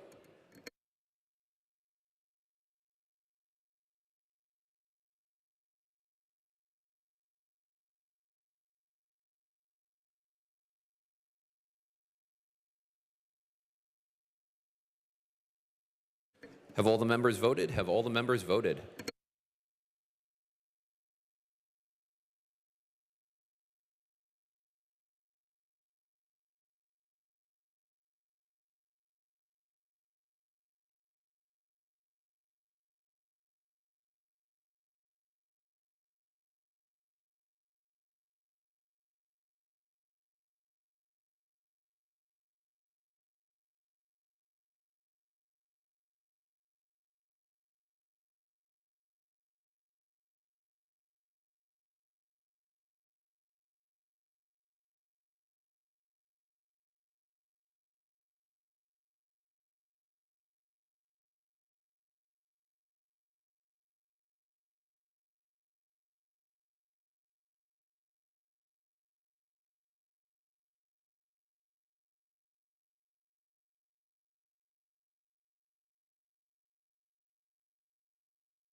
Clerk will record the vote. On the amendment, the ayes are 116, the nays 86. The amendment is agreed to.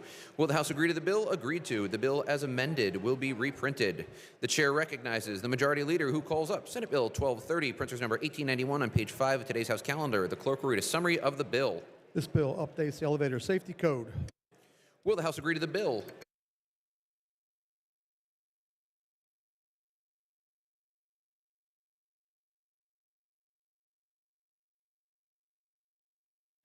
Representative Gleim offers A06020. Will the House agree to the amendment? On the amendment, the chair recognizes the gentlelady from Cumberland County, Representative Gleim.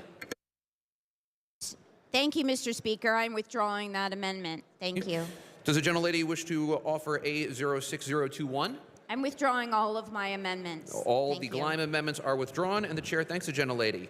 Representative Dawkins offers A06029. Will the House agree to the amendment? On the amendment, the chair recognizes the gentleman from Philadelphia County, Representative Dawkins. Thank you, Mr. Speaker. I rise today for support of Amendment A06029. This will just add a requirement for the department to consider the Elevator Safety Board's recommendation to modify the proposed elevator code. And I ask all the members for affirmative vote. The chair thanks the gentleman. Those in favor of the amendment will vote aye. Those opposed, no. Members will proceed to vote.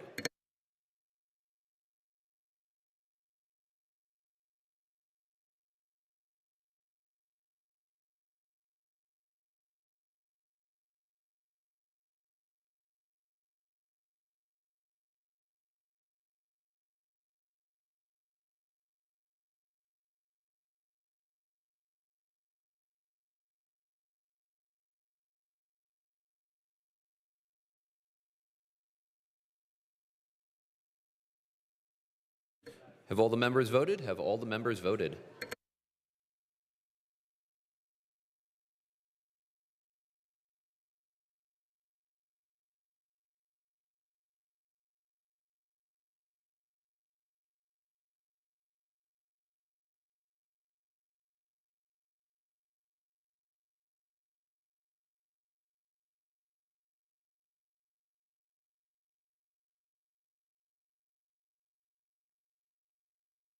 Clerk will record the vote. On the amendment, the ayes are 113, the nays are 89. The amendment is agreed to. Representative Flood offers A06039. Will the House agree to the amendment? On that question, the chair recognizes the gentlelady from Northampton County, Representative Flood. Thank you, Mr. Speaker. We have heard that this bill is necessary because the Department of Labor and Industry has not acted to update the elevator codes. The sense of urgency with the underlying bill seems to be the adoption of 2016 elevator codes, but there are already 2 more editions of these model elevator codes that have been published since the 2016 version, a 2019 version and a 2022 version, which neither the Elevator Safety Board nor the department has reviewed. Instead of getting involved in a regulatory squabble about a specific version of the codes, the General Assembly's role is to create appropriate process in legislation to guide and restrain the authority it is delegating to adopt updated codes, and we already have a relevant model for this. New editions of modified building codes go through an extensive review process with many opportunities for public involvement by the Uniform Construction Code Review and Advisory Council, or RAC. After this review process, the RAC's decision on what updates to adopt, not adopt, or modify are promulgated through the Department of Labor and Industry as a final omitted regulation. My amendment will mirror this process for each new edition of safety code for elevators and escalators and replace the review responsibility with the Elevator Safety Board. We've all heard the saying, with great power comes great responsibility. If the Elevator Safety Board wants to be a mini RAC and have the power in the adoption of updated codes, they need to have the responsibility, like the RAC, of managing an extensive public review process of updated versions of the code. Let's forget about a specific version of the codes and fix the process. That is the appropriate role of the General Assembly in adopting detailed technical standards. The elevator codes have not been updated because the General Assembly did not provide for the review and adoption of each new edition of the elevator codes like we did for the building codes. My amendment addresses the underlying cause of this regulation and represents a true cure as opposed to a Band-Aid. I urge my colleagues for a yes vote. Thank you, Mr. Speaker. The chair thanks the gentlelady and recognizes the gentleman from Philadelphia County, Representative Dawkins. Thank you, Mr. Speaker, and I want to thank the gentlelady for offering Amendment A06039. And I think the gentlelady made a great point.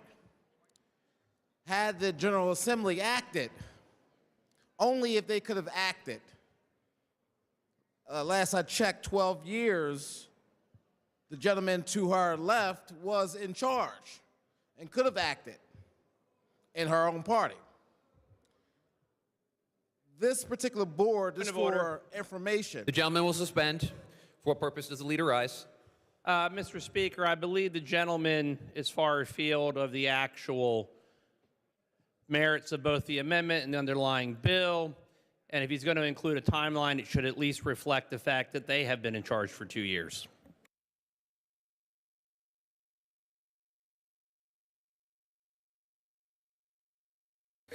The chair will remind all parties that when one member speaking in the course of previous bills, attacked another member's previous action or lack thereof, the door was open for future comments. With that, the gentleman is in order and may proceed.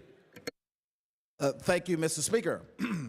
Simply put, this particular safety board was created in 2018.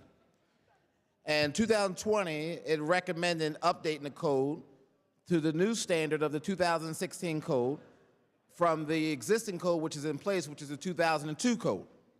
The department spent 4 years reviewing the recommendations and preparing an internal white paper to present their recommendation to the safety board in June of last year, asking the department to conduct another review series for no purpose.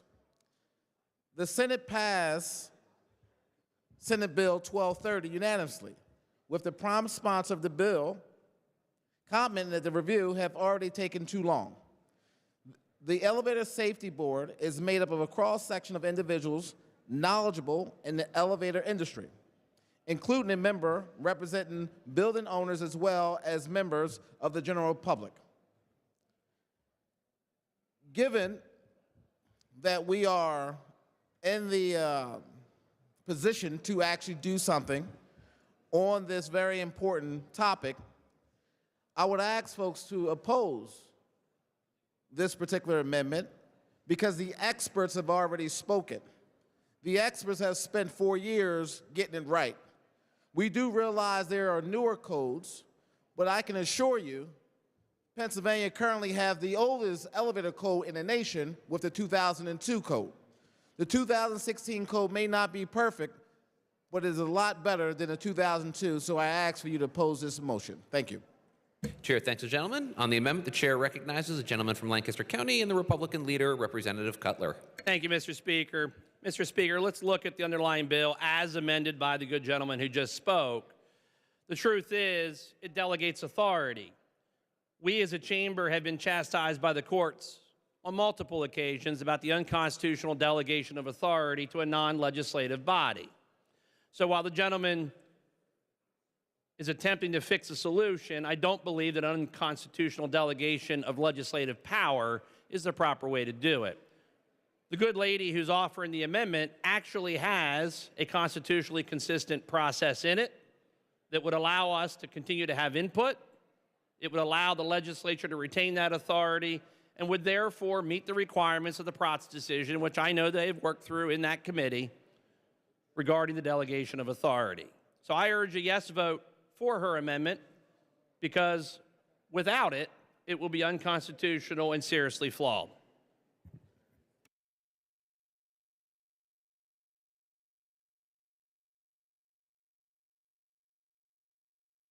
Chair thanks the gentleman. The question recurs. Will the House agree to the amendment? Those in favor of the amendment will vote aye. Those opposed, no. Members will proceed to vote.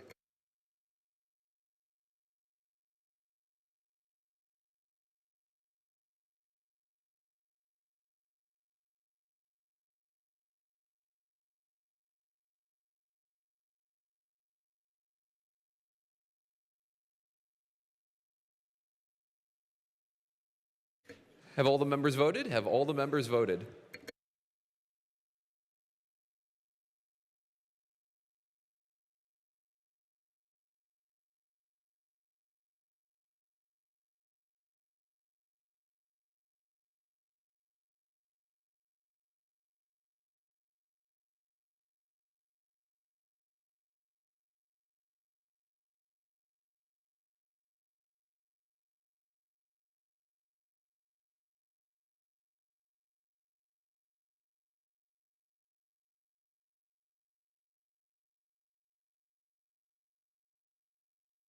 Clerk will record the vote. On the amendment, the ayes are 94, the nays are 108. The amendment fails. Will the House agree to the bill? Agreed to. The bill as amended will be reprinted. The Majority Leader moves that the following bills be recommitted to the Committee on Appropriations. House Bill 653, House Bill 1578, House Bill 2085, House Bill 2481, House Bill 2565, House Bill 2583, House Bill 2608, Senate Bill 155, Senate Bill 365, Senate Bill 867, Senate Bill 920, Senate Bill 1132, Senate Bill 1133, Senate Bill 1134, Senate Bill 1230. The chair recognizes the Majority Leader, who calls up House Bill 1379, printer's number 3780 on page 2 of Supplemental Calendar A. Will the House agree to the bill? Agreed to. The clerk will read the title and a brief description of the bill. This bill provides cost of living adjustments for municipal police officers and firefighters. The bill has been considered on 3 different days and agreed to. The question is, shall the bill pass finally? On the question, the chair recognizes the gentleman from Montgomery County, Representative Malagary.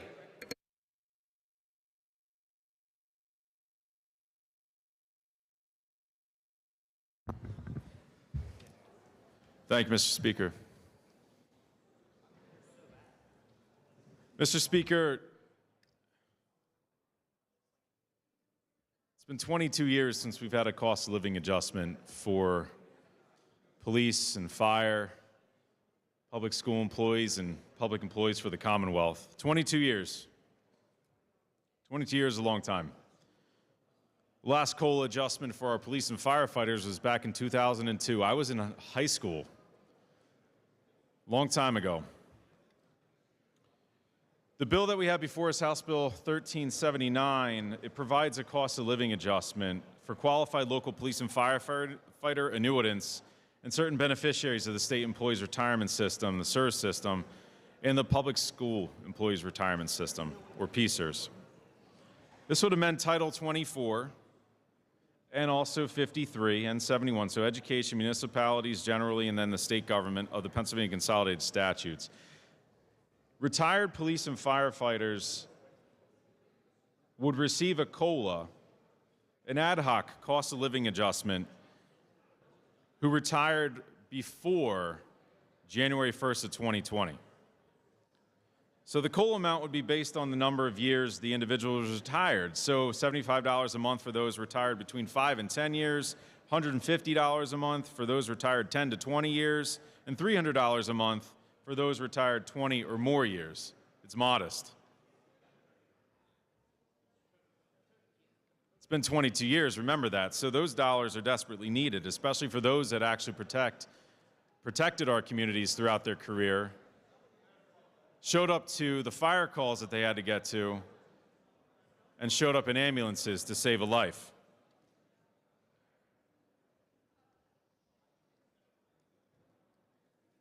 Furthermore, we know that our public school employees and our public employees for the Commonwealth desperately need this funding as well, this adjustment to their retirement. They entered into a contract with the Commonwealth, yes. We've heard that before. However, over that time, the dollar that they had was almost halved.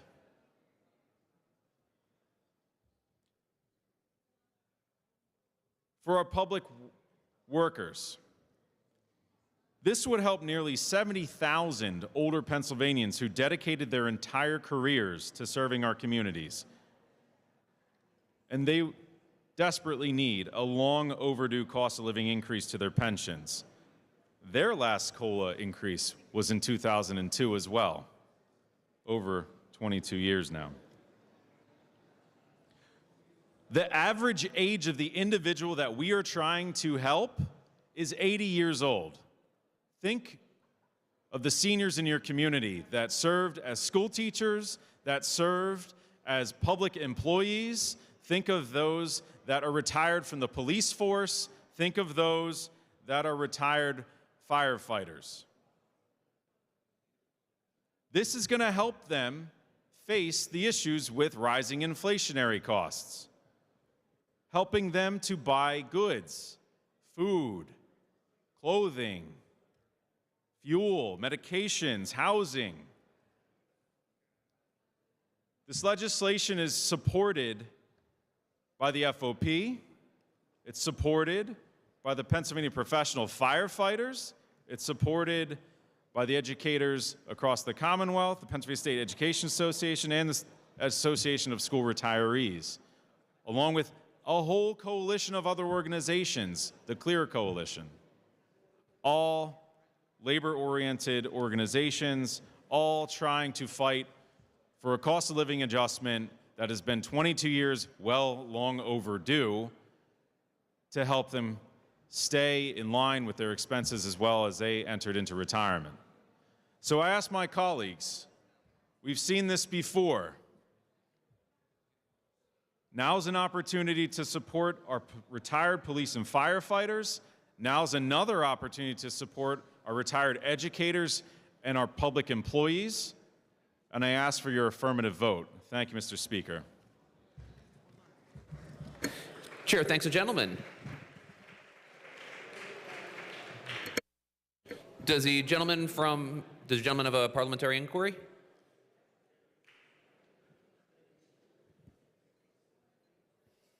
It's not on. The gentleman will state his parliamentary inquiry. Thank you, Mr. Speaker. Mr. Speaker, I would like to make a motion to adjourn until November 6th at 12 p.m.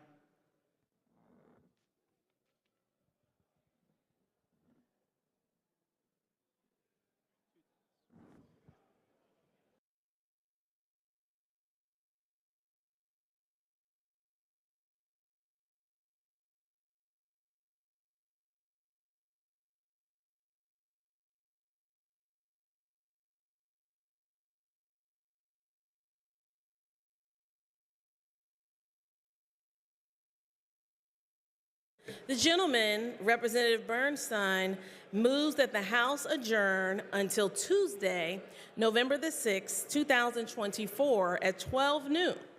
The question is on the motion to adjourn. On that question, the chair recognizes the maker of the motion. Thank you, Madam Speaker. Madam Speaker, I think it's very important as it deals with this legislation that we motion to adjourn until November 6th at noon. And the reason for that is very simple. The previous speaker spoke about the massive inflation that has happened, the very serious issues in the diminished dollar value, which is why we need to add $1.2 billion to the already $60 billion debt. The gentleman will suspend. The gentleman's comments at this time are on the question as to whether the House should adjourn. If the gentleman wants to speak tomorrow on Rule 17 ad hoc, the gentleman is able to do that. Just speak to your leader. But at this time, the question before the House is, will the House be moving to adjourn? Parliamentary inquiry.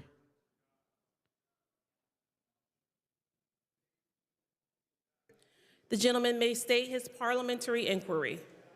When discussing the motion to adjourn, is it appropriate to discuss the reason why I am motioning to adjourn?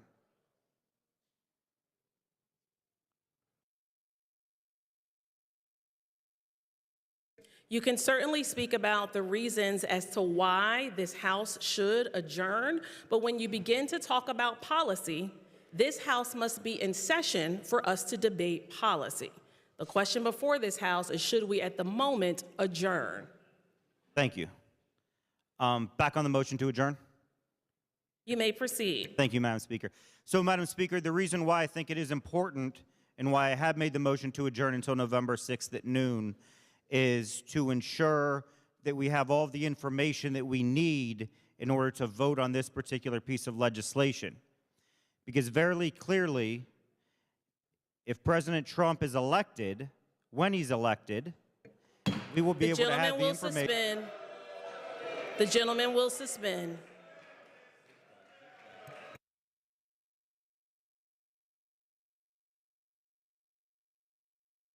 The gentleman has violated the rules of the House more than once and will take his seat, and the House will vote on the motion.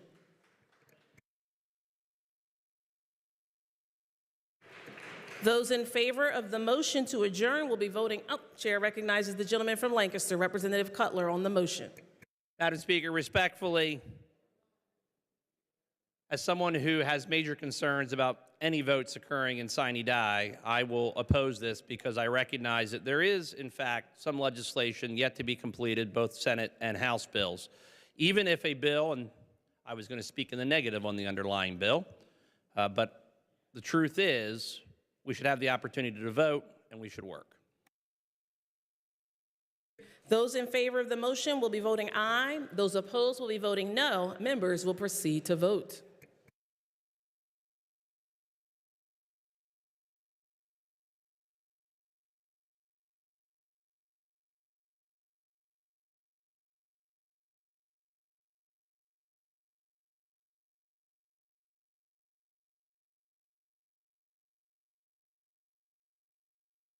Have all the members voted? Have all the members voted?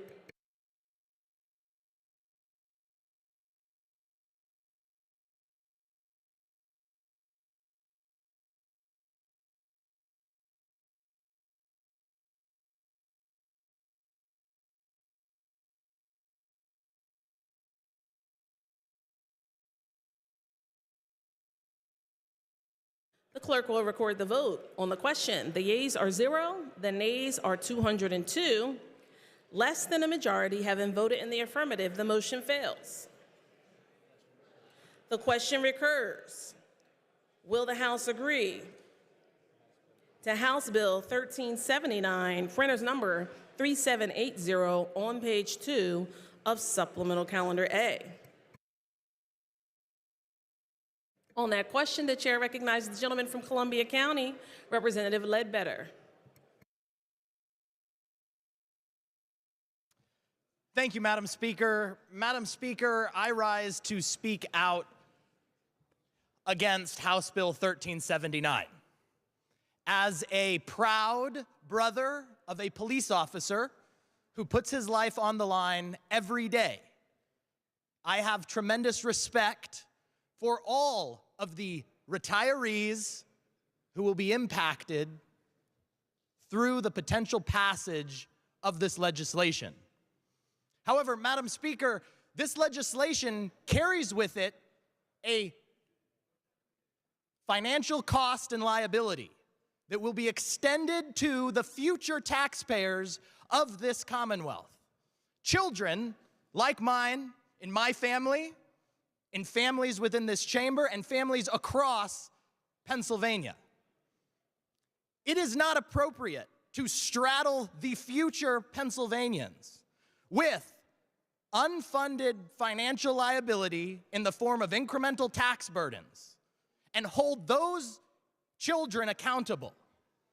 It is appropriate to hold the appropriate party accountable for this gap. The authors of the negotiated product in retirement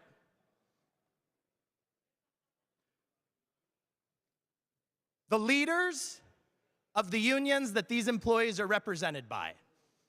Thank you, Madam Speaker. The chair thanks the gentleman. On that question, the chair recognizes the gentleman from Bucks County, Representative Monroe. Thank you, Madam Speaker. As most of you in here know, that I'm one of the few Fraternal Order of Police members in here, former police officer. But I'm not here to talk about myself today. I'm here to talk about my stepfather who raised me since I was 4 years of age. And we just lost him this past year to Alzheimer's. He served 27 years in the same police department that I served at Radnor Township in Delaware County. And I remember in the early 90s when he retired after those 27 years, he had a pretty healthy pension. He retired with $30,000 pension. When he passed away, he was making $30,000.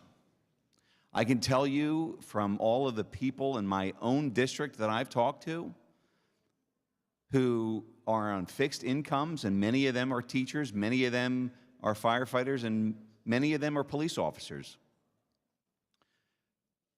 This money doesn't sound like a lot, but when you're talking about trying to make ends meet and $100 or $200 or $300 can make the difference between whether or not you stay in your house or not, that's a big deal.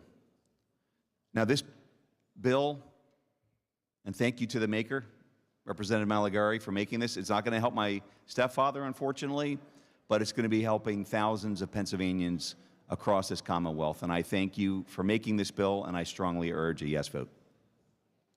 Chair thanks the gentleman. Chair recognizes the gentleman from Crawford, Representative Roy.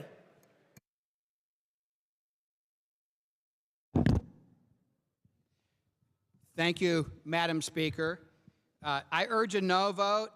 Members should be aware this adds about $946 million to the unfunded pension liability.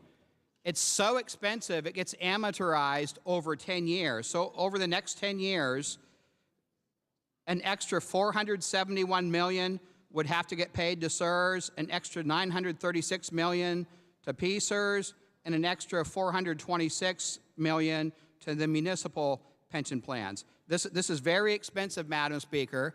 If this actually became law, we would see local municipal property taxes go up to pay for this, and we would see school property taxes go up to pay for this. The employer contribution rate would go up about 0.6% for PSERS. Our school districts get most of their tax revenue from property taxes. So on this bill, I would urge a no vote. There's already about a $60 billion unfunded liability with CSRS and PSERS. We can't afford to add almost another $1 billion of unfunded liability. I urge a no vote. Thank you. The chair thanks the gentleman. On that question, chair recognizes the gentleman from Delaware County, Representative Deloso. Thank you, Madam Speaker. Good afternoon, colleagues. I hesitate to take this mic. I rise because I am both jealous and proud. I am a 31-year union member with a defined benefit pension plan that does not have a COLA. But that having been said, I've also had the other benefits of private employment, many of which public employees don't have. I mean, we make a deal, and I've negotiated many public employer contracts. There's essentially a deal made that you're not going to get rich as a public employee. You're going to have liberal holidays. You're going to have liberal vacation and time off. And at the end of it all, you're probably going to retire in a relatively dignified state. Now, the problem with that all is that most public employees don't have the opportunity that I had. School teachers don't get overtime. All right? Now, when my wife and I made a deal that I buy a place up the mountains, I promised her that I wouldn't let a minute of overtime get past me to pay for the place up the mountains. And then once that was paid for, I promised her that I wouldn't let a minute of overtime get past me that I wouldn't save for retirement. Well, our school teachers don't get that opportunity. Many, many of our municipal workers and county workers don't get the opportunity. Now the argument can be made, oh, we've all heard the horror stories about some cop in the last 5 years worked 2,000 hours overtime. Well, what did he get for free in that 2,000 hours overtime? I'll tell you what he got. He got exposed to risking his life, 2,000 more hours. He exposed his family to the possibility that he may not come home from his shift alive, and he did it for what, time and a half? We don't pay him enough to begin with, and then we send him into retirement with a defined benefit when we haven't given them an opportunity to do ancillary savings to improve their condition in retirement. So I'm a little jealous, but I'm very proud of the fact that I am going to cast a yes vote on this bill. And I'd like to dispel a myth. Let's dispel this myth about unfunded liability. Unfunded liability is tantamount to a run on the banks, which we haven't seen in 100 years. Unfunded liability is tantamount to a life insurance company having every participant die on the same day. That's how that math is done. right? The math on unfunded liability is if everyone were to retire today, or if we were to stop having a pension today, what it would cost us to get out of the pension. Now, I can tell you as a guy that benefits from a defined benefit pension plan on a multi-employer pension plan, what unfunded liability does when you get to 85, 90%. It inspires employers to buy their way out of the pension. And we all know what happens when employers get out of pensions. They start buying back stock. They start reinvesting in what makes the wealthiest people in the world even wealthier at the expense of a dignified retirement for working people. I encourage all the members of this House to vote yes on this amendment and help dignify the retirement that our state employees have earned with their sweat and labor. Thank you, Madam Chair.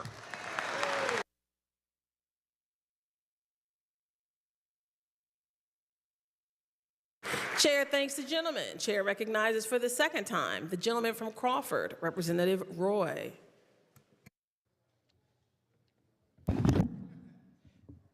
Thank you, Madam Speaker. Unfunded liabilities are a real thing. It's not a fictitious thing, as a prior speaker mentioned.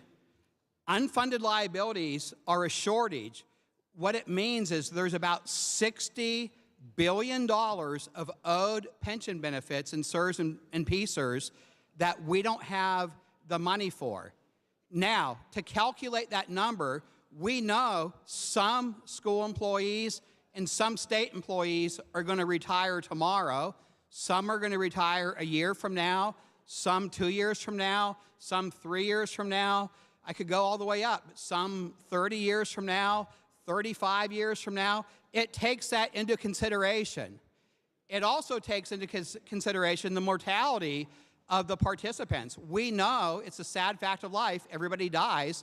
Some people receiving pension payments are going to die this year. Some are going to die next year. Some are going to die the following year. Some are going to die 20 years from now, 30 years from now, 40 years from now. All those things are taken into account when you look at an unfunded pension liability. What's also taken into account is even if there is a $1 unfunded pension liability, that dollar, if it was in the pension plan, I think it's a 7% assumed rate of return, that dollar should be making 7 cents this year. Well, then next year, that $1.07 is supposed to earn 7%. It compounds, so it's a very serious problem.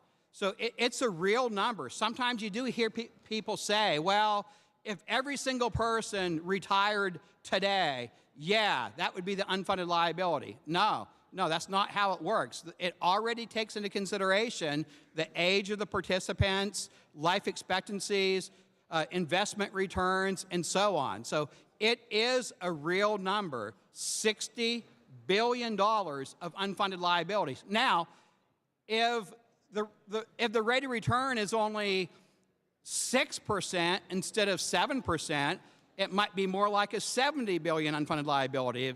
If we had a 0% rate of return some year, it'd probably be $100 billion. I mean, it's a very, very serious problem. We cannot ignore the size of these unfunded liabilities. And I wasn't going to speak a second time, but I thought it was necessary based on a prior speaker. Then one other thing before I sit down.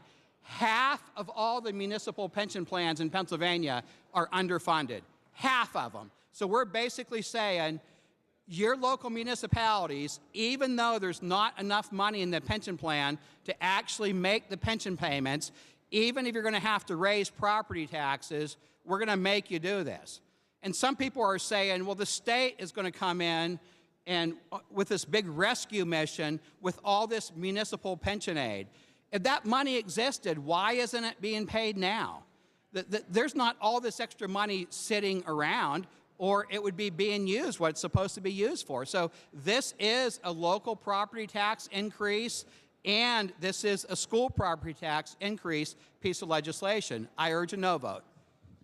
Chair thanks the gentleman. On that question, Chair recognizes the gentleman from Franklin, Representative Schimmel.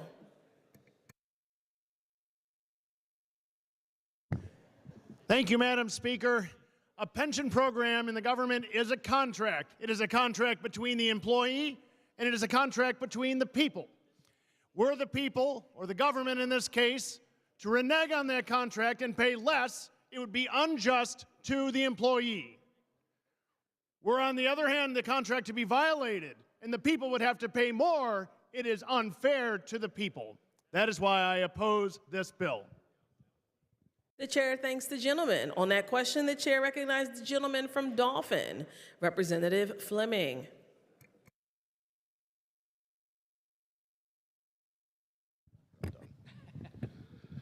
Thank you, Madam Speaker. As we have this discussion, I think it's important to put some context around the unfunded liability. It is a point to bring up, but why do we have such a massive unfunded liability? Well, part of the reason is the government. The state government, during the Rendell administration, when the Rendell administration came in, the state pension and the teacher's pension, they were overfunded. And so at a certain point, the decision was made not to pay into the systems because they were overfunded. And then the Corbett administration came in and continued to not make payments into the pension fund. All the while, the workers and the teachers paid their share. They held up their end of the bargain. They paid their obligation. The Commonwealth did not. This body did not make them. Okay, so context matters. We have had a situation, and I appreciate the maker of the bill, the gentleman from Montgomery County. This bill is going to help a lot of the workers here in central Pennsylvania, in Dauphin, Cumberland, Perry, Franklin, Juniata counties, York, Lancaster, et cetera. We have a large concentration of state workers here, and it's going to help workers across the Commonwealth because of the teacher portion. As the gentleman from Montgomery County referenced, the dollar for pre-Act 9 employees goes only half as far. And I'll mention another point. Again, this is something that is on us because we used to do this as a matter of course. When the pension system started, we had had 8 cost of living adjustments in the 40 years prior to 2002. So we did COLAs as a matter of course about every 5 years. And suddenly in 2002, we decided enough was enough. And as a result, people have been suffering. Their money only goes so far, and that's exacerbated, when we're in a period where we're paying more for goods and services. So I just wanted to add that needed context. It is not the fault of the workers, and we should not punish the workers for the unfunded liability because they did their part. The government did not. Thank you, Madam Speaker. Chair thanks the gentleman. On that question, chair recognizes the gentleman from Adams, Representative Mao. Thank you, Madam Speaker. As you'll notice, I've got a nice jacket on today. There's a little inside baseball, please. What I'm having a problem with here, ladies and gentlemen, is roughly 10%, give or take, of the people back home in just about every one of our districts are on a pension plan. The other 90% are not. And in my district, I can assure you that the other 90%, very few of them are rich, percentage-wise. Most of them work paycheck to paycheck. My question is, how do I go home and tell that 90% or 85% or 75%, whatever it is, of the people that are working paycheck to paycheck that do not have a pension plan, that are living on just the Social Security and maybe the crumbs that they saved along the way, that we're going to take more of their tax money to give to those that are on a pension plan who are receiving exactly what they agreed to when they took the job. That never changed. When they took the job, whether they were a teacher, an EMS, or fireman, whoever it was, a policeman, and God bless them, we need those people.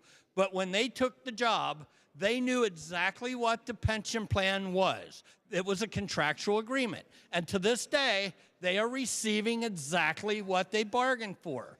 So to say we're going to take more of the working class that are living paycheck to paycheck, more out of their checks, more of their tax dollars to give those people that already have a pension plan that that the workers have been paying to put money in place for them. How do you tell those people we're going to take more of your tax money to give those people on a pension system more money? That's going to be pretty tough to do. And in my district, I know that's at least 75% of the people. Thank you, Madam Speaker. The chair thanks the gentleman. On that question, the chair recognizes the gentleman from Chester County, Representative Pielli. Thank you, Madam Speaker. My colleague just mentioned, how do we explain to our constituents about raising the cost of living allowance and the cost? I would ask the same question, how we explain to our constituents that we're comfortable with raises that we get. And in effect, it increases our retirement. How do we explain that? I'm the son of a New York City fireman. He had 6 kids. I'm the oldest. He had a cost of living allowance, and thank God for it. He came here to Pennsylvania. He became a teacher. Even though he was in the busiest engine company for 2 years running in New York, he said teaching was the hardest job he ever had. No cost of living allowance for him. 6 kids. If we could find it within our willpower to allow ourselves to get raises every 2 years or so, how can we not find it within our willpower to help those who help us every day, who put their lives on the line every day? The fireman who goes into the building knowing that he may not come back down. The police officer who protects us from crime. People talk about supporting the police. This is your chance to support the police. This is your chance to support the firemen. This is your chance to support the people who teach our children. It's show me you know me time. I'm so glad we're having this vote. I know I'm voting. Thank you, Madam Speaker. The chair thanks the gentleman. On that question, the chair recognizes the gentleman from York, Representative Grove.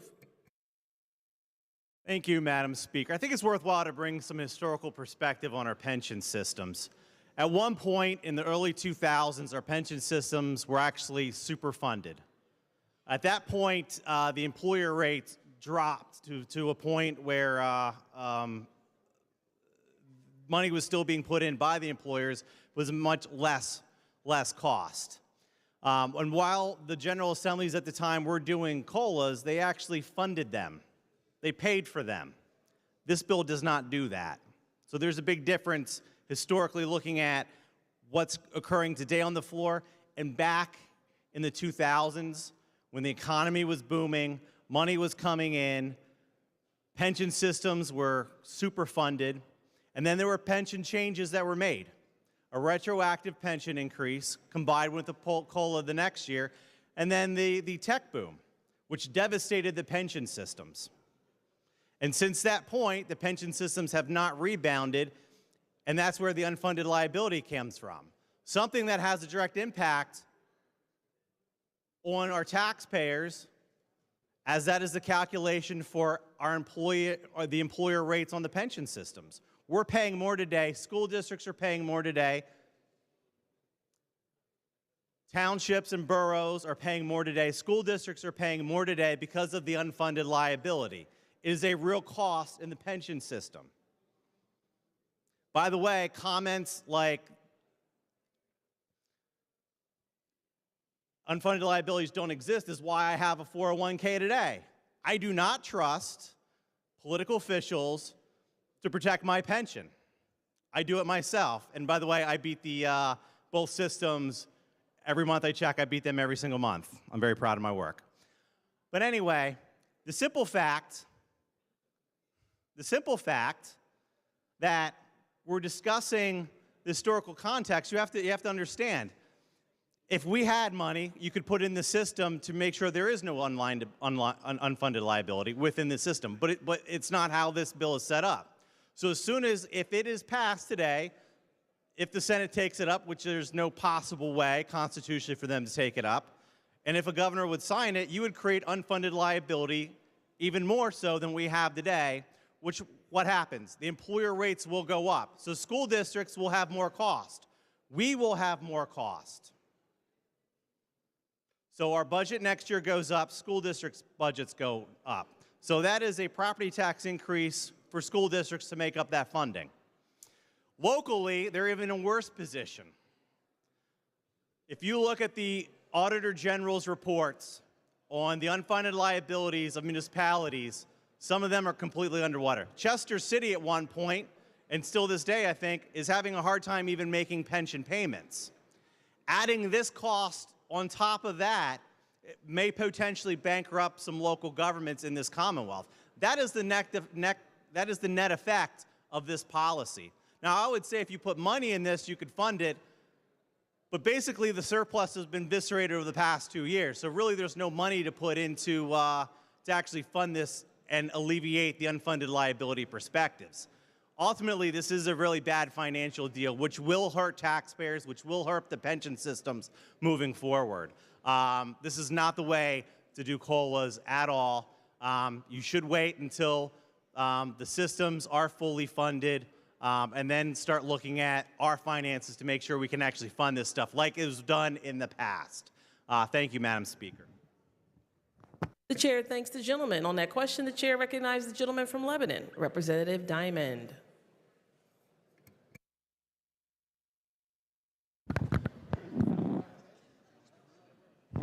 Thank you, Madam Speaker. A lot of good storytelling on the floor with this bill. Madam Speaker, let's just tell the truth. This is a $1 billion tax increase. This bill is a $1 billion tax increase. It's a tax increase for the working man and woman who doesn't benefit, who doesn't enjoy a defined benefit retirement. Defined benefit. Defined benefit. Remember, this is a contract. As my friend, the good gentleman from Franklin County said, if we were here talking about lowering that defined benefit, the majority party would be jumping up and down, screaming, kicking, oh no, it's a contract, you can't change it. Well, guess what? It's a contract, you can't change it. Either way, this is in fact a tax increase of $1 billion for working people. Now look, I'm very sorry that the knuckleheads in Washington, D.C. can't get their act together. The gentleman will suspend. The gentleman will not attack any identifiable people on the floor of this House.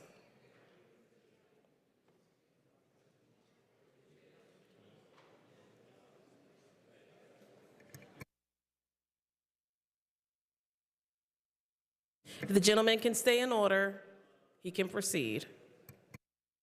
My apologies, Madam Speaker. I can't help that the folks who work in Washington, D.C. have not done enough to keep inflation under control.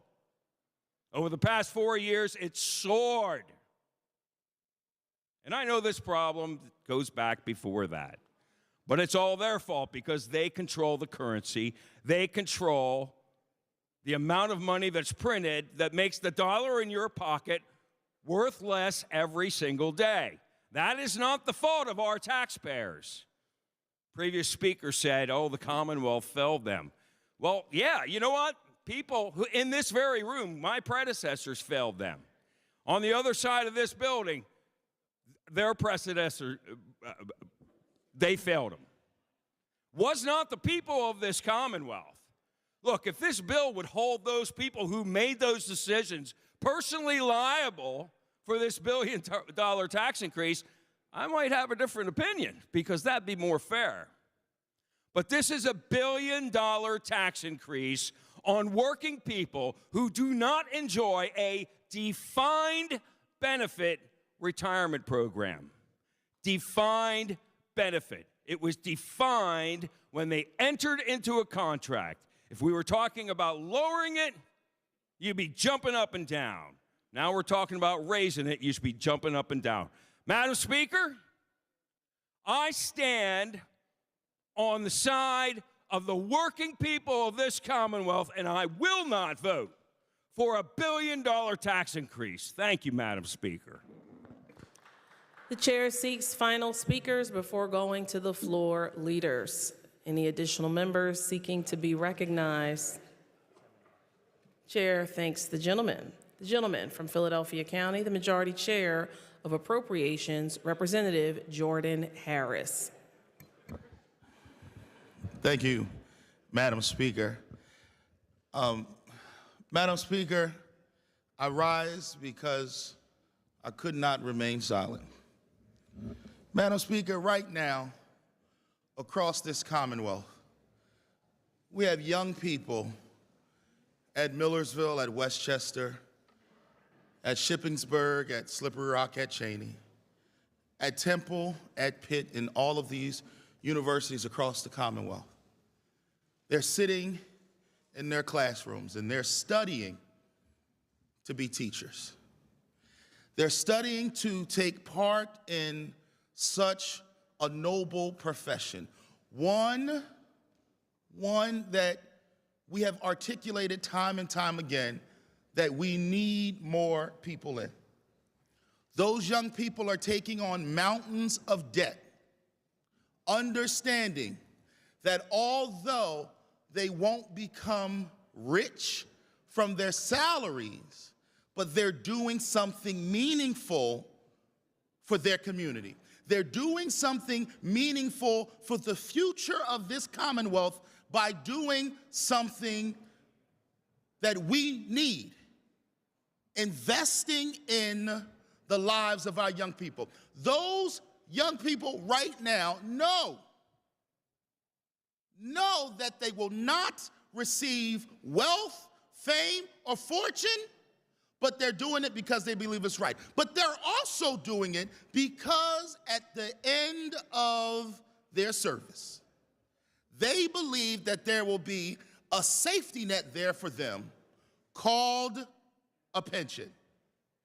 And for generations, teachers across this Commonwealth have gotten to the profession that they chose because they cared about the future, but they also knew that at the end of their days, they would be able to enjoy their golden years with a pension.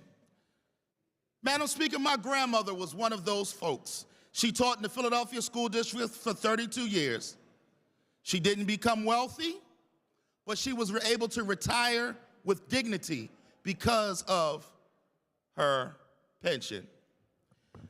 Madam Speaker, there are men and women who are putting their lives on the line every single day to protect our communities. Madam Speaker, we bring them here to Harrisburg and we herald them as heroes. We herald them as pillars of our community.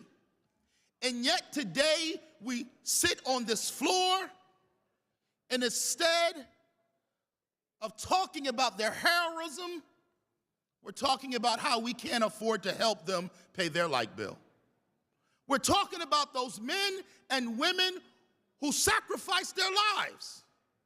And we're saying that they don't deserve to be able to pay for food to feed themselves. Madam Speaker, it's easy to talk down on pensions. Here's the truth. We all across this Commonwealth should have a pension. You know why? You know why we all should have a pension? Because when your 401k doesn't meet your standards, it's the government who folks wind up being on anyway. Whether it's the health care that we as the government provide, whether it's food that we as the government provide.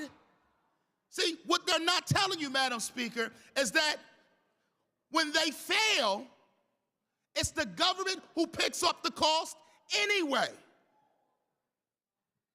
We're going to pay for it anyway. So, Madam Speaker, I understand the hyperbole, but what I don't understand is the hypocrisy. I don't understand how on one note you can say these people are our heroes, but on the other note, you don't want to pay them as such. So now I look in the camera again, Madam Speaker, and I talk directly to the people of Pennsylvania. And I say to you, I just need you to pay attention for a minute. Words are just words when legislators have the power to give you action. Words are just words when legislators have the power to change your current situation with their action. So I ask the people who are watching at home to not listen to the words, but after the vote is taken, I want you to look at the action. Because right now there's a vote that's going to take place that could provide you with the cost of living increase to say, thank you for your service. There's a vote that's about to take place that says, we value you and all that you've done for our community and for our Commonwealth. Some will say thank you, and some will say no thanks. So I want the people at home to pay close attention, not to the words, but to the action. Madam Speaker, I'm going to vote absolutely yes for a cost of living increase for our hard-working men and women across this Commonwealth, for those teachers who are changing lives every day, for those police officers who are saving lives every day, for all of our emergency workers who are standing in the gap for us every single day. Madam Speaker, I look forward to putting up my yes vote for the hard-working men and women of the Commonwealth of Pennsylvania, not because it's politically astute to do, but because my conscience tells me that it's right. It is the right thing to take care of those who have taken care of us. So listen not to the words, but Madam Speaker, let's look at this action. Thank you, Madam Speaker.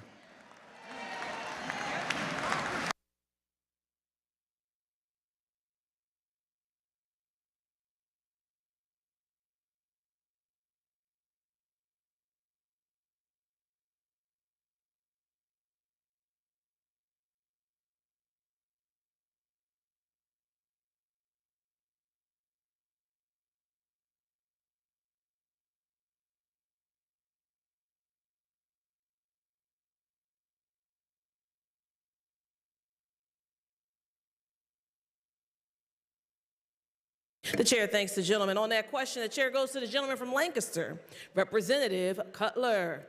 Thank you very much, Madam Speaker. Madam Speaker, let me first say thank you to those who serve. You know, I find the good gentleman, who's always a hard act to follow, who spoke right before me, he said some interesting things. He said words are just words when you have the opportunity for action. I would agree with that. The action that's not included in this bill and this proposal is the actual payment of the promise that is made. Therefore, it's just words. You see, the actions that the good gentleman was referring to will be the property tax increases that arrive in the mailbox for years to come because of the choice that is made today. You see, the last time that we considered a cost of living adjustment for public employees, I think was sometime late last year, and not much has really changed since then. There are more than a couple of reasons why this legislation is ill-conceived and irresponsible. It was just 6 years ago, in fact, and I'll remind members of this, that we all stood together in a bipartisan manner to sign legislation creating historic pension reform. Madam Speaker, one of the key components of that historic pension reform, by the way, is risk sharing. So, the liability goes up, the employees in the new plan pay more. Madam Speaker, we heard from the chair, my appointee to one of the pension boards, that this is close to $1 billion increase in liability.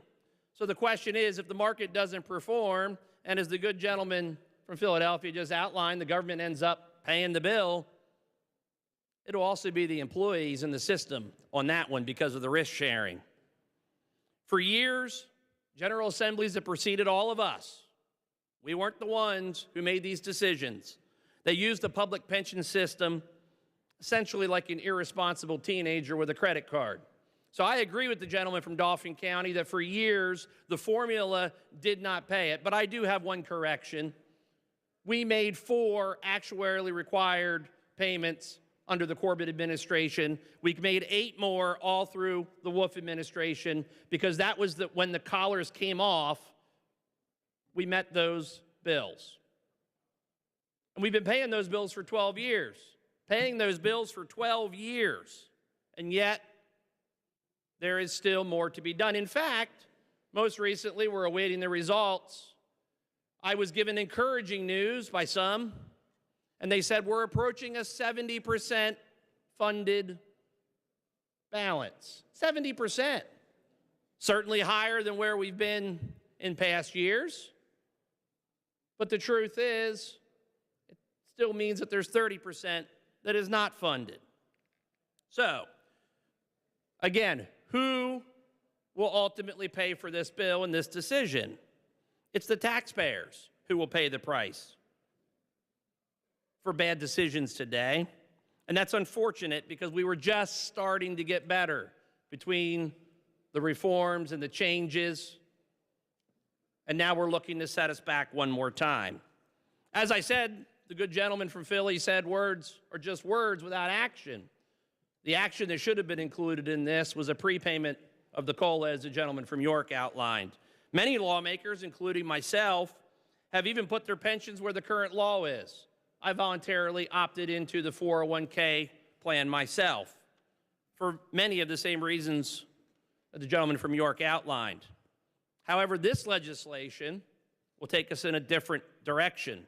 According to the pension systems themselves, without a dedicated funding source, one of which could have been included, the current proposal before us will add to the system's unfunded liability. In addition, the Independent Fiscal Office has said if the legislation is enacted, both CSRS and PSRS will spend more money than they take in for the remainder of the decade. Let me repeat that. If this change occurs, they will spend more money than they take in.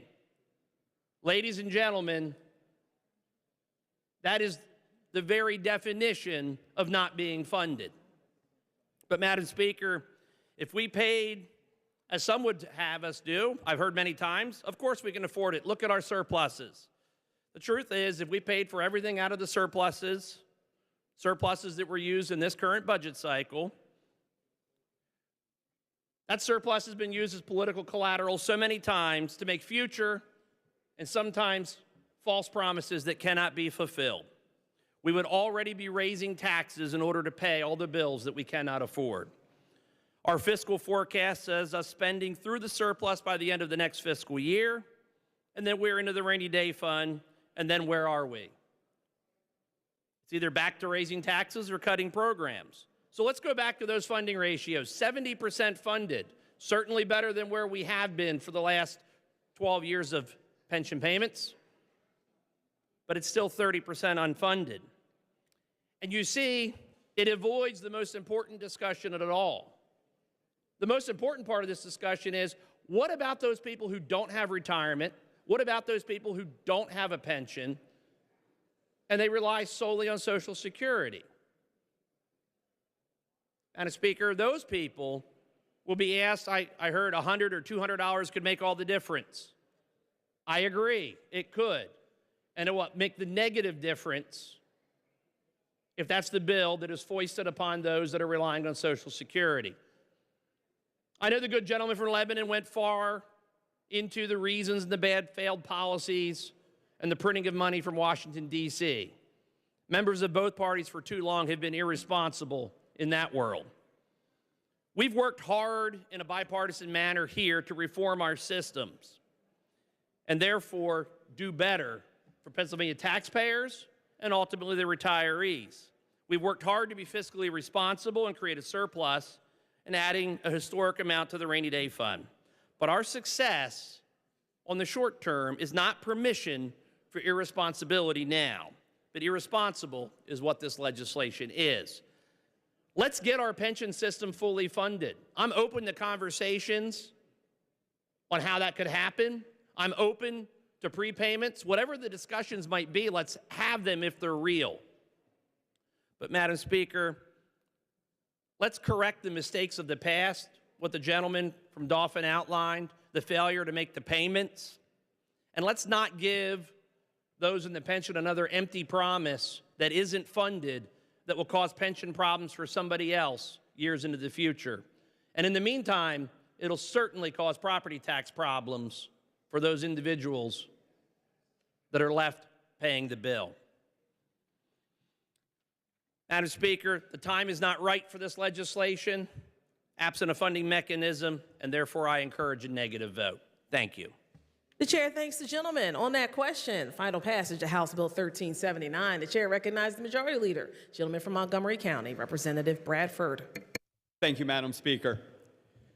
The good minority leader concluded with the time is not right. For nearly a quarter century, our pre-Act 9 retirees have not had a COLA. Folks that have literally been retired for 25 years, nearly 25 years, are trying to live on those dollars in today's world. Our police, our fire, some put signs up on their yard that say we support our police, support the thin blue line, support our fire. The way you do that, the way you show respect for our oldest retirees, those who've been retired for 25 years from service to our communities, and our police and our fire, is you vote for House Bill 1379.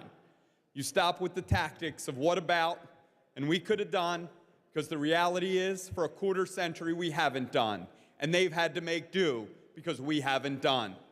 Let's give these folks the dollars they need to provide for themselves because they provided us for so long. Let's pass House Bill 1379. Chair thanks the gentleman. Agreeable to the provisions of the Constitution, yeas and nays will now be taken. Members will proceed to vote.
Have all the members voted? Have all the members voted? Clerk will record the vote on final passage of the bill. The yeas are 135, the nays are 67. Majority required by the Constitution having voted in the affirmative. The bill passes the House finally, and the clerk will present the same to the Senate for concurrence. For what purpose does the gentleman from Philadelphia County rise? Representative Nielsen. Caucus announcement, Madam Chair. The gentleman is in order and may proceed. Attention all members. Thank you, Madam Speaker. There will be an immediate meeting of the Masonic Caucus in the well of the House after today's session. An immediate meeting of the Masonic Caucus in the well of the House at the end of today's session. Thank you, Madam Speaker. Chair thanks the gentleman. The chair recognizes the majority leader who calls up House Bill 2094, printers number 2678, on page 2 of Supplemental Calendar A. Will the House agree the bill is agreed to? The clerk will read the title and a brief description of the bill. This bill prohibits the Department of Human Services from holding Medicaid recipients' families responsible for medical debt.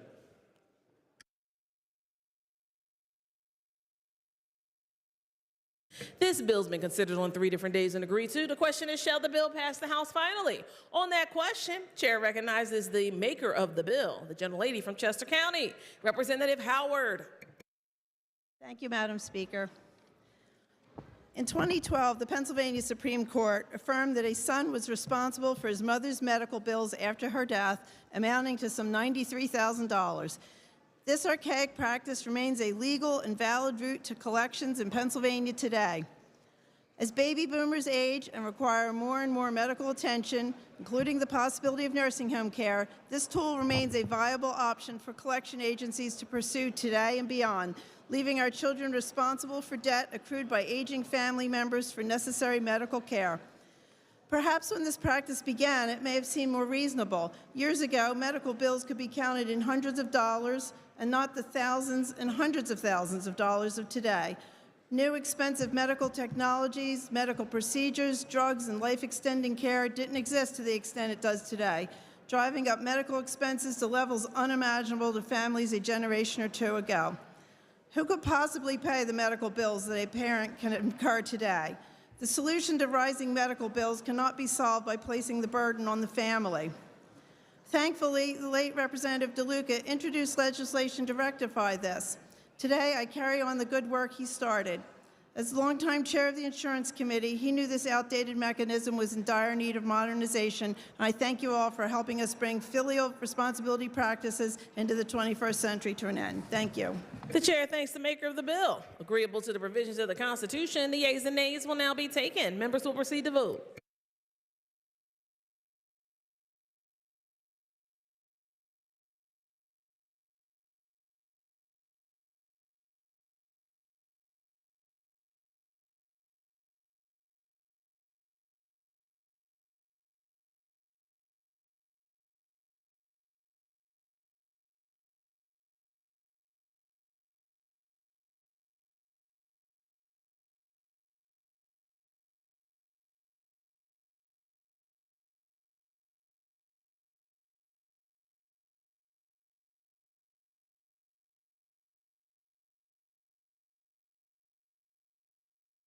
Have all the members voted? Have all the members voted?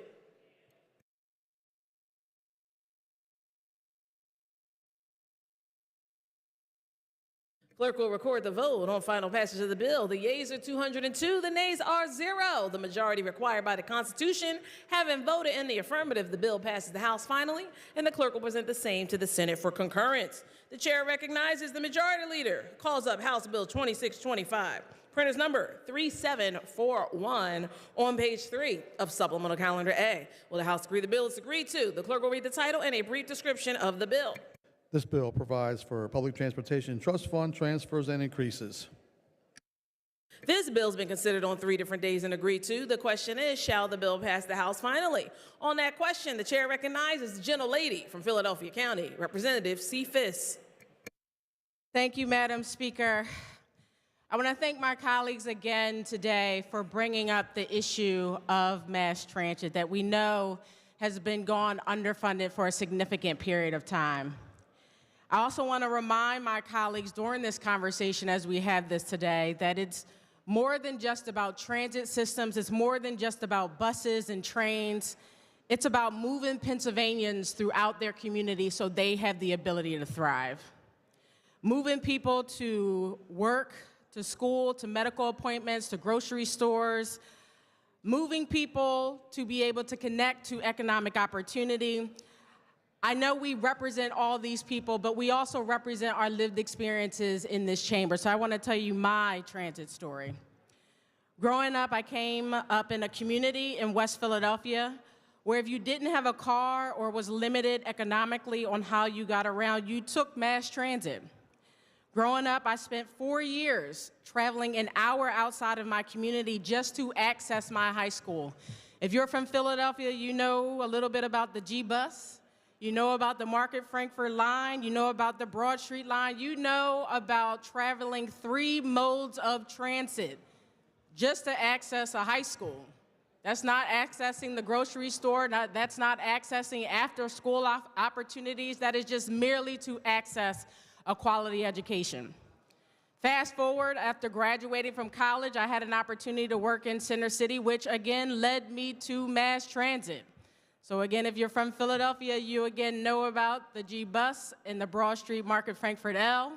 You know that in some of the communities that we represent, if there is no mass transit, there is no access to opportunity, which is what West Philadelphia reflected when there was just a mere discussion of a snowstorm. Buses stopped, which meant that communities could not move, which is critical. Because this is not just my story. This is not just the story of West Philadelphians in 192nd. This is stories of over 800,000 people that are moved by the SEPTA transit system just in my region alone. But when you look at the Commonwealth of Pennsylvania, this also is the story of 393 million passengers that take trips across our state, which includes 39 million seniors. And this bill is also not just about moving people, it's about supporting a thriving economy, our working families, our union jobs, our small businesses across Pennsylvania.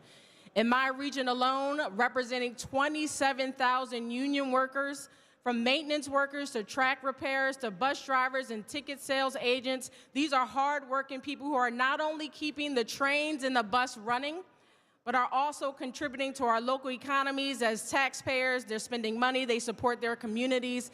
And I'm only talking about my transit system. But this is one transit system of 55 transit systems across the Commonwealth of Pennsylvania, not just representing urban communities, but representing both suburban and rural. So we know that when we invest in transit, we're not just investing in the Southeast, we are investing in our collective economic future. This bill will deliver millions of dollars into our transit system statewide, and we know without, in some of these areas, we have the possibility of a 30% fare hike and massive service cuts. So again, this is not just a financial issue, this is a people issue, this is a human issue. So we have to ensure that we are moving and are able to move not just the Southeast of Pennsylvania, but that we are able to move people throughout this Commonwealth in order for them to thrive, in order for Pennsylvania, the Commonwealth of Pennsylvania's economy to thrive. Again, it's not just a financial conversation. This is a human right. This is us trying to move people to where they need to be so, again, we can thrive collectively. So thank you, Madam Speaker, and I urge my colleagues to vote yes on House Bill 2625. Chair thanks the gentlelady. On that question, the chair recognizes the gentlelady from Allegheny, Representative Powell.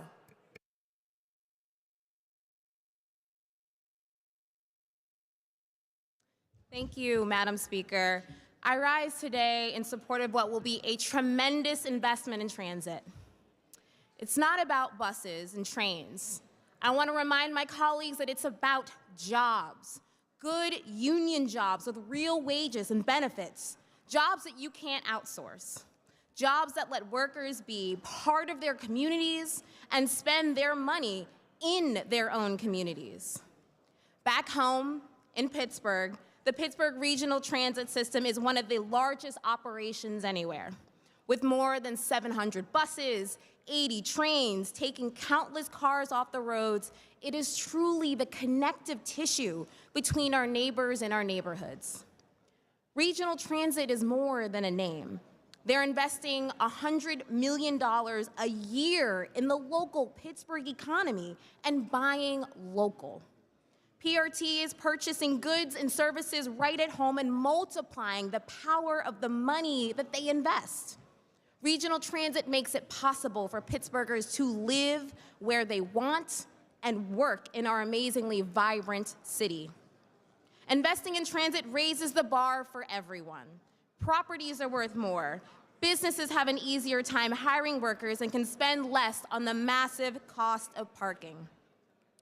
Many of my neighbors aren't interested in the hassles of owning a car, paying for parking, vehicle insurance, tolls, gas, and everything else. They want to come and go, and they don't want to be tied to having a car. I'll say even myself bought my first and only car for this job because I rely on mass transit.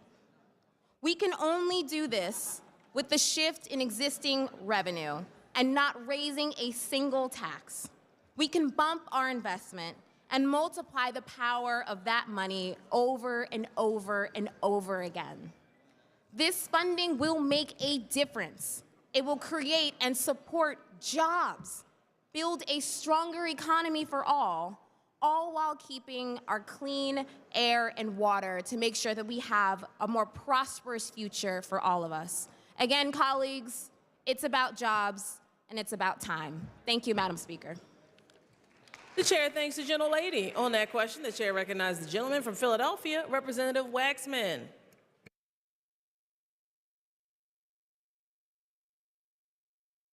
Thank you, Madam Speaker. I rise today to offer a dire warning about the cost of inaction.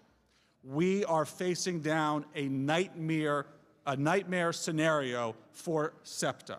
I am here today to try to put it in as plain as terms possible of what will happen if we do not act and if this legislature does not act and act on transit funding. My office looked through statements that SEPTA leaders and advocates have made, as well as previous doomsday budget scenario that SEPTA released more than a decade ago. The results are not pretty. So what does a 30% cut in service really mean? Well, let's start with subway service. During SEPTA's last budget crisis, the agency proposed cutting all service on the Broad Street line south of Walnut Locust. So think about that for a minute. For those of us not familiar with Philadelphia, what that means is no subway service in South Philadelphia, one of the densest neighborhoods in our entire Commonwealth.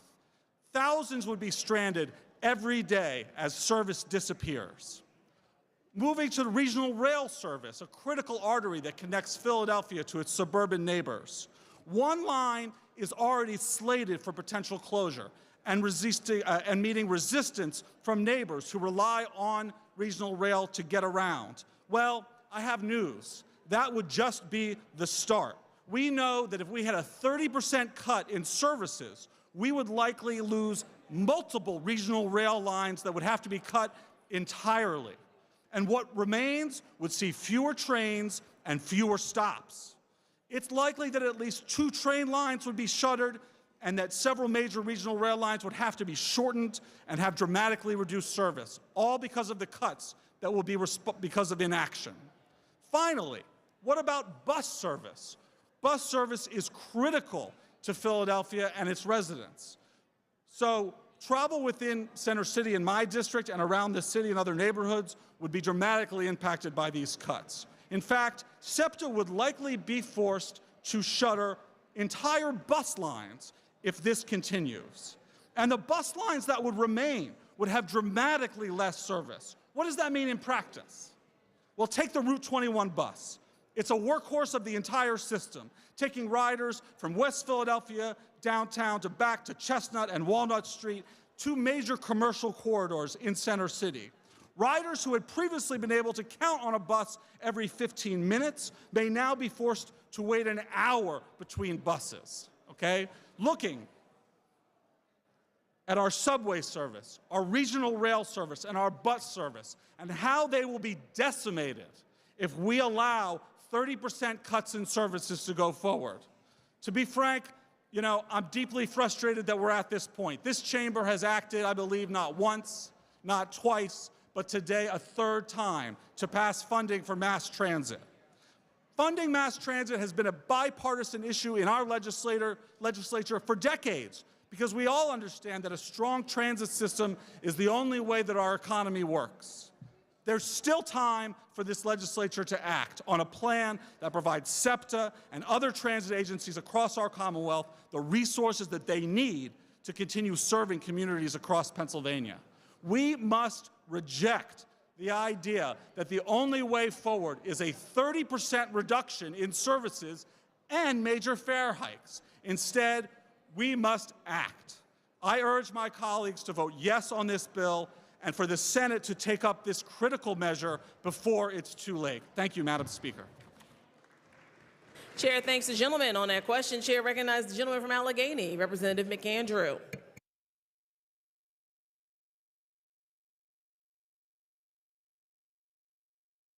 The bill is temporarily over. The chair recognizes the majority leader who calls up Senate Bill 1237, printer's number 1950 on page 1 of Supplemental Calendar A. Will the House agree the bill is agreed to? The clerk will read the title and a brief description of the bill.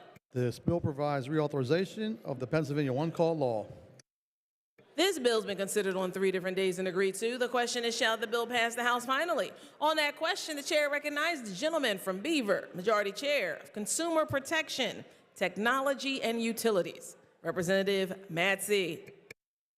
Thank you, Madam Speaker. This bill, Senate Bill 1237, is a companion bill to my bill, House Bill 2189. It reauthorizes the PA1 call system, dial 811 before you dig. Critically and equally important for workers and everyday folks, it requires facility or line owners to mark their lines before a construction project. Owners are water, sewer, gas, electric, cable, and telephone companies intent to protect people ranging from minor disruptions to potential catastrophes. Now, the key improvements in this reauthorization is it adds dredging to definition of excavation work. It expands the duty to notify 911 and the facility owner in all events of damage resulting in the escape of any flammable, toxic, or corrosive gas or liquid.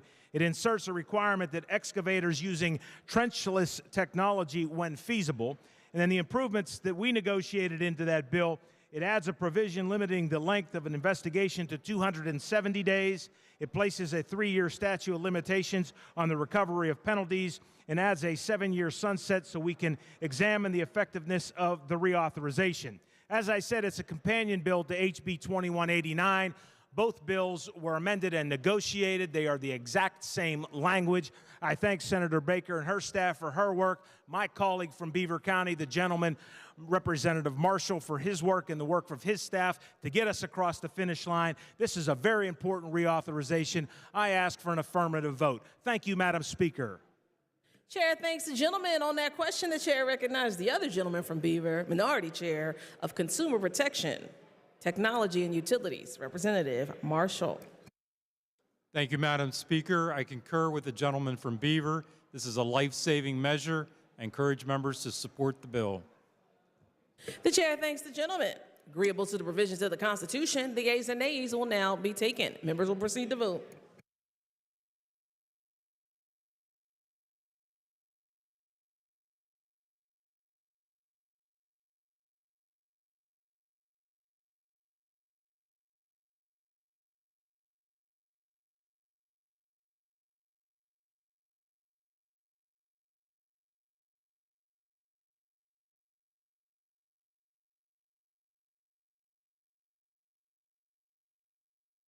Have all the members voted? Have all the members voted?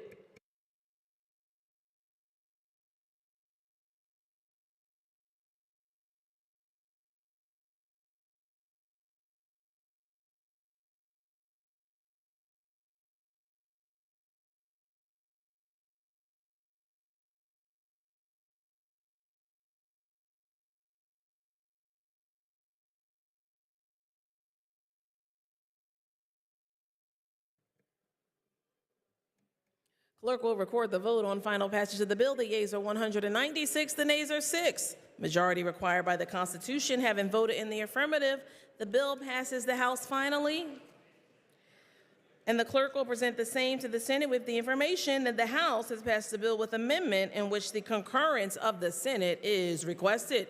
The chair recognizes the majority leader who calls up Senate Bill 1056, printer's number 1970 on page 1 of Supplemental Calendar A. Will the House agree the bill is agreed to? The clerk will read the title and a brief description of the bill. This bill extends the prudent person investment standard.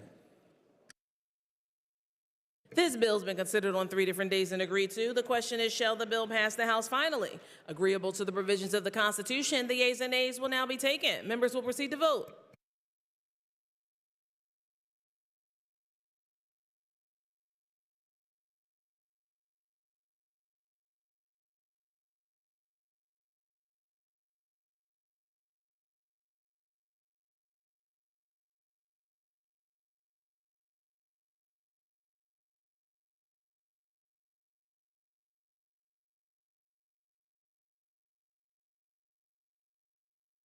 Have all the members voted? Have all the members voted?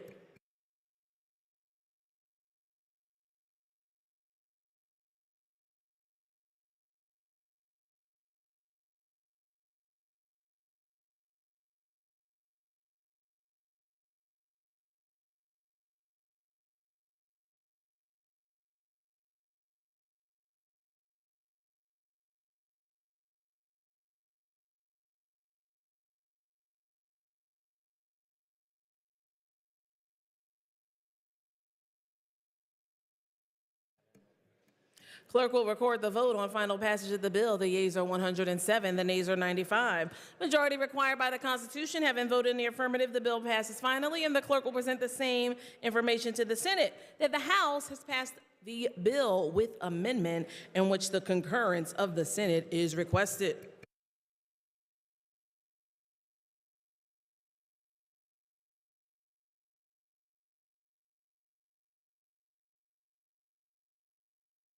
The chair recognizes the majority leader who calls up House Bill 2625, printers number 3741 on page 3 of Supplemental Calendar A. Will the House agree the bill is agreed to?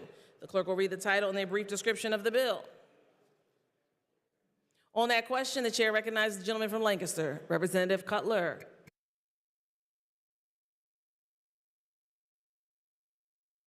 On that question, the chair recognizes the gentleman from Carbon, Representative Heffley.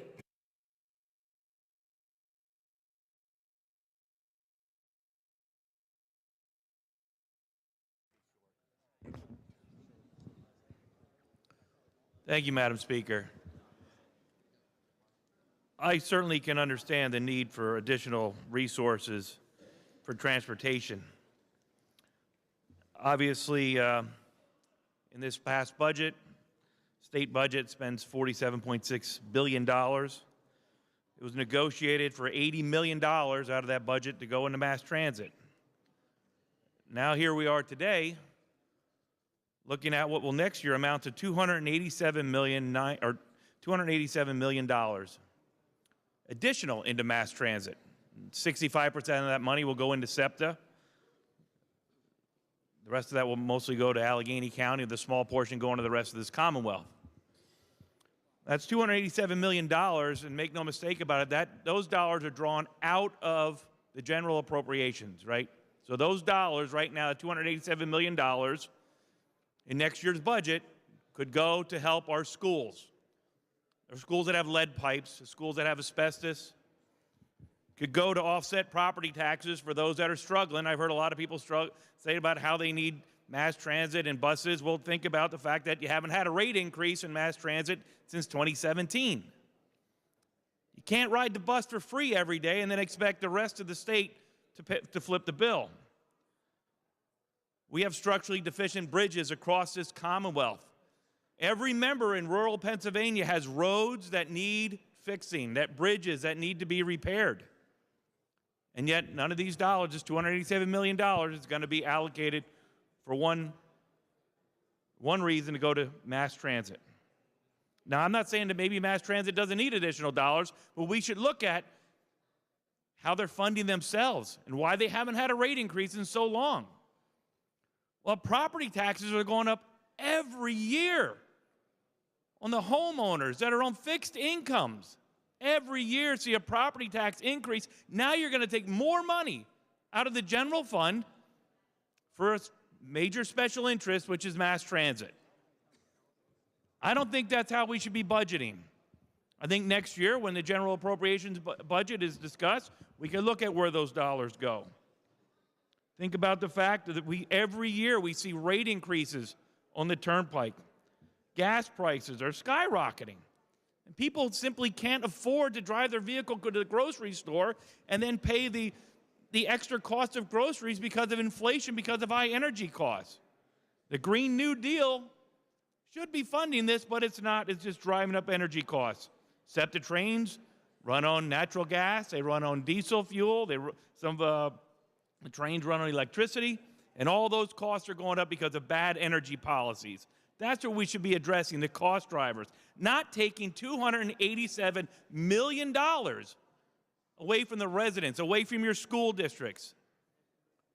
This last year's budget, we didn't see a rate increase for visiting home nurses.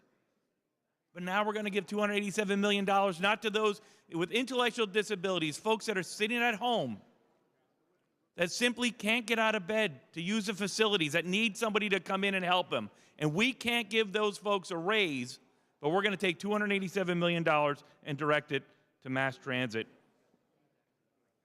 Madam Speaker, this is an issue that should have been negotiated through the general appropriation budget, and as a matter of fact, it was last year, and the majority party voted. I voted against the budget.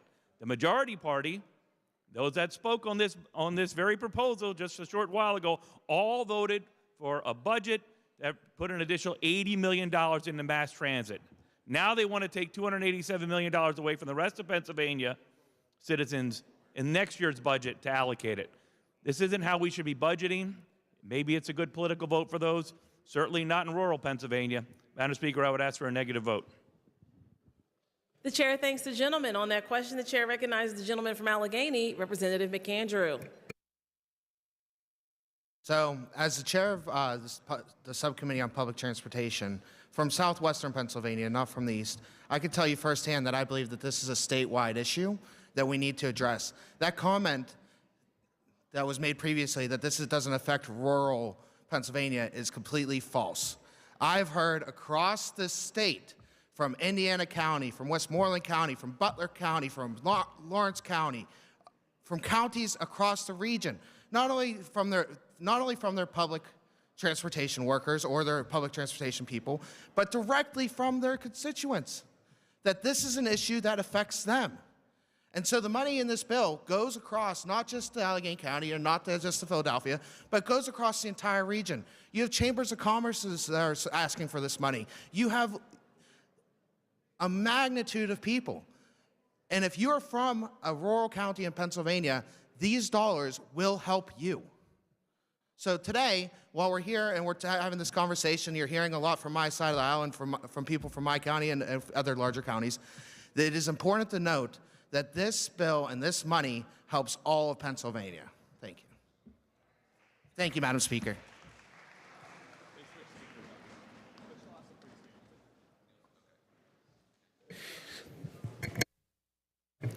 The chair recognizes the gentleman from Carbon County, Representative Heffley, for the second time.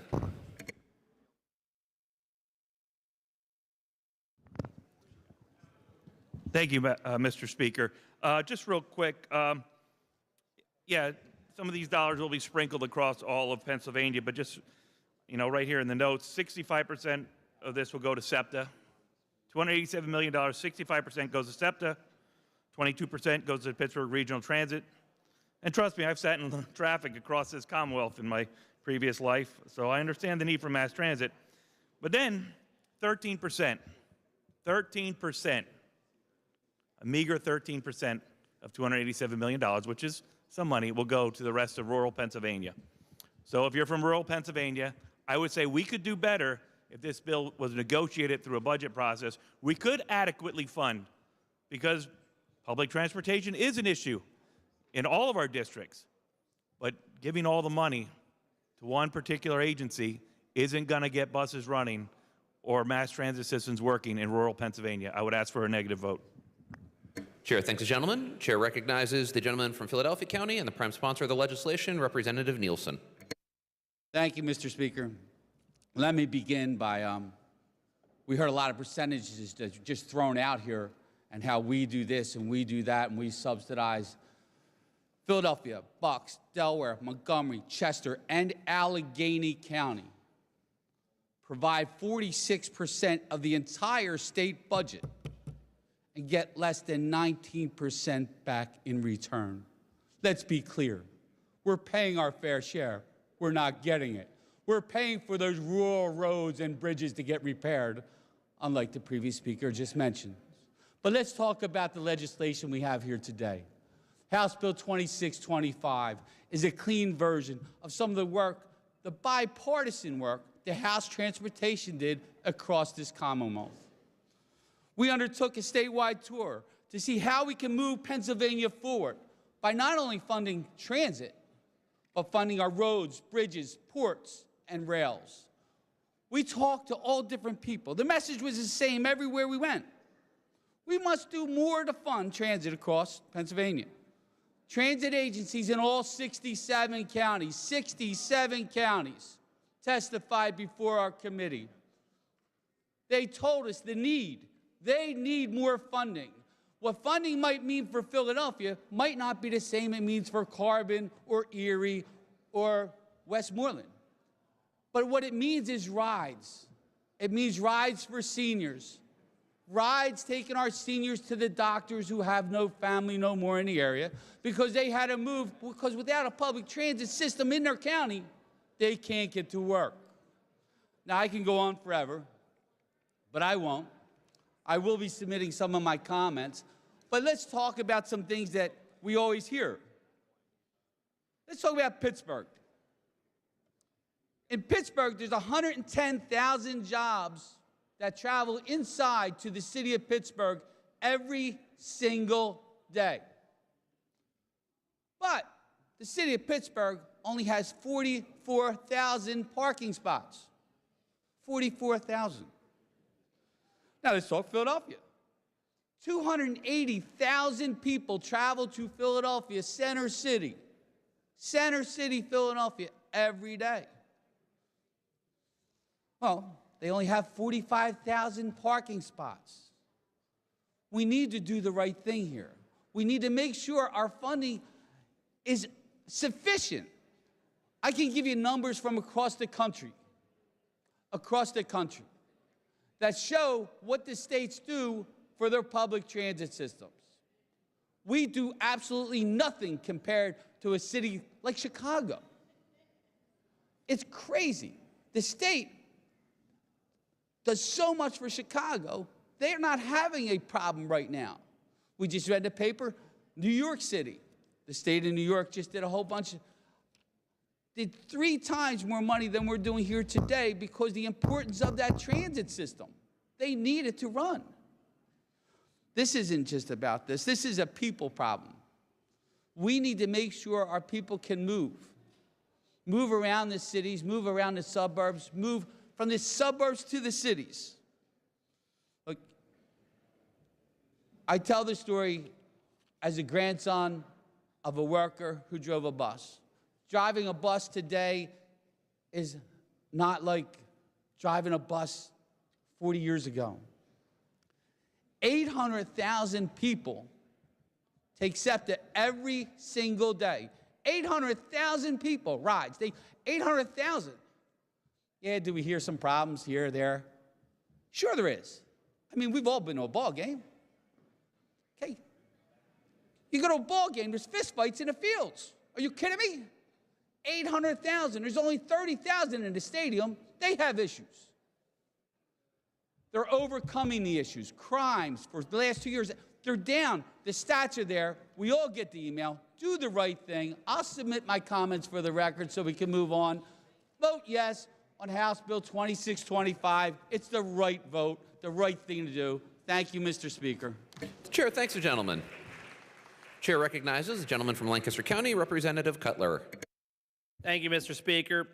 Mr. Speaker, I appreciate the gentleman's discussion on this, but I think for the benefit of the members who are somewhat new as compared to the last time we tackled the transportation issue, I think a little bit of history is actually informative. A couple people have roughly discussed it, but the truth is the last time that we discussed transportation, and the good gentleman's hearings included it, and I appreciate it, you know, he rattled off a long list of other interested parties. It was roads, it was bridges, it was harbors, it was rail, and it was bike paths, believe it or not, in the last Transportation Coalition when we discussed how best to fund transit and meet the needs of our day. That's not this plan. This plan, by the good gentleman's own admission, simply diverts $186 million this year, $287 million next year projected to mass transit. By his own admission, he said that those areas that will be receiving the money are responsible for 46% of the revenue, and yet they're getting 87% of the money. Not to mention all the other areas from the list of hearings that have been overlooked and not included. Mr. Speaker, it wasn't that long ago that gas was hovering around $2 a gallon. Today, on my drive up, the lowest I saw it was $309, but the average price is closer to $330 on my trip. The reason I share that is those costs have went up significantly, and I understand that that's also a cost driver for mass transit. That is true, but the fares have not increased correspondingly as well. You see, right after we voted a proposal that would increase the cost to our constituents by $1 billion with a prior bill, we're now taking revenue out of the equation. $186 million this year, $287 million next year. Less revenue to meet the needs of the budget.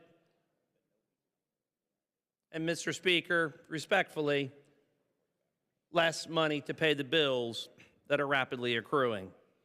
We've heard the dire warnings of service, but those warnings should have also included discussions about the roads and bridges that haven't been fixed. You know, it is the western area of the state that had an unfortunate collapse. We had the fire in '95. So the other modes of transportation are also being impacted. This bill doesn't consider them. Simply put, Mr. Speaker, I think that this bill is months late and hundreds of millions of dollars short, not to mention all the parties that were left out of it. I will be a no. Chair thanks the gentleman. Chair recognizes the gentleman from Montgomery County and the Democratic leader, Representative Bradford. Thank you, Speaker. I would like to remind everyone in support of this legislation that the good minority leader is right. The hour is late, and this bill is not the first time the issue has been addressed. Unfortunately, it has not been heeded by the other side of this building. The simple reality is the economic devastation that will unfold over the next few months because those that would play political games with an issue that is literally an economic lifeline for our businesses, our employers, and our entire region in southeastern Pennsylvania is to be foreshadowed about what will happen across this Commonwealth if we don't get serious about funding mass transit. Now, I heard some of the mindless parochialism that would pit one portion of this Commonwealth against another, that would recognize one county is more important than another, one job more important than another, one livelihood more important than another. The simple reality is we are a Commonwealth. We sink or swim together. And there is room in this legislation, even at this late date, to talk about roads and bridges and harbors and every form of transit and transportation there is. Those ideas this body is open to. What we've heard repeatedly is there are those that would like to tie it to a discussion about their needs to expand gaming in this Commonwealth or other issues that are unrelated to the economic challenges that we now face because this body, and frankly the other body, the other chamber, has been unable, incapable, and unwilling to pass a transportation funding bill. It is inexcusable and is derelict in their duty to look out for every person in this Commonwealth.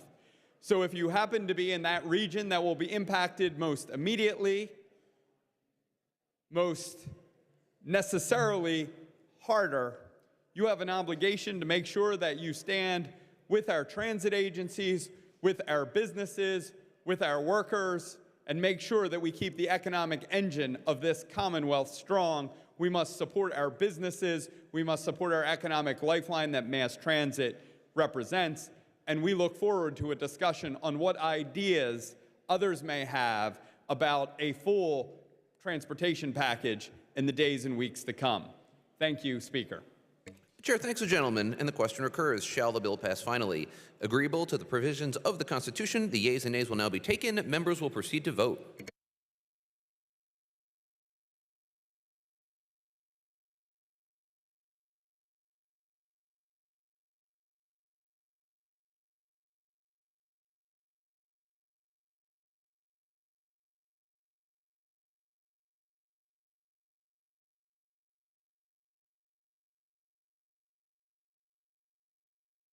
Have all the members voted? Have all the members voted?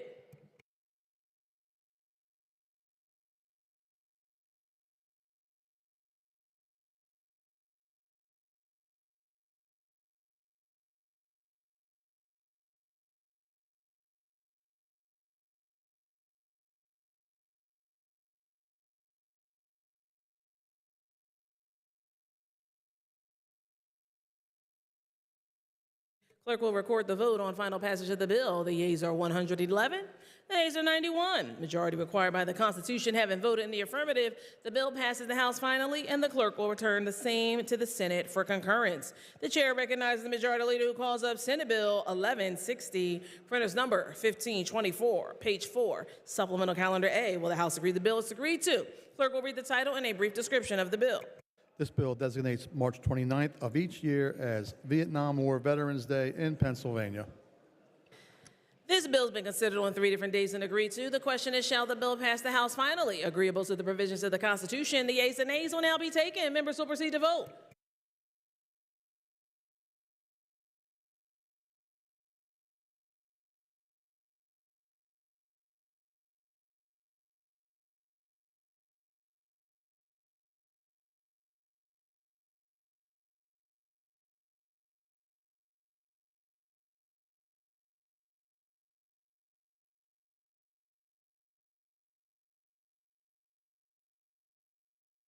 Have all the members voted? Have all the members voted? Clerk will record the vote on final passage of the bill. The yeas are 202, the nays are 0. Majority required by the Constitution having voted in the affirmative, the bill passes the House finally, and the clerk will return the same to the Senate with the information. House has passed the bill without amendment.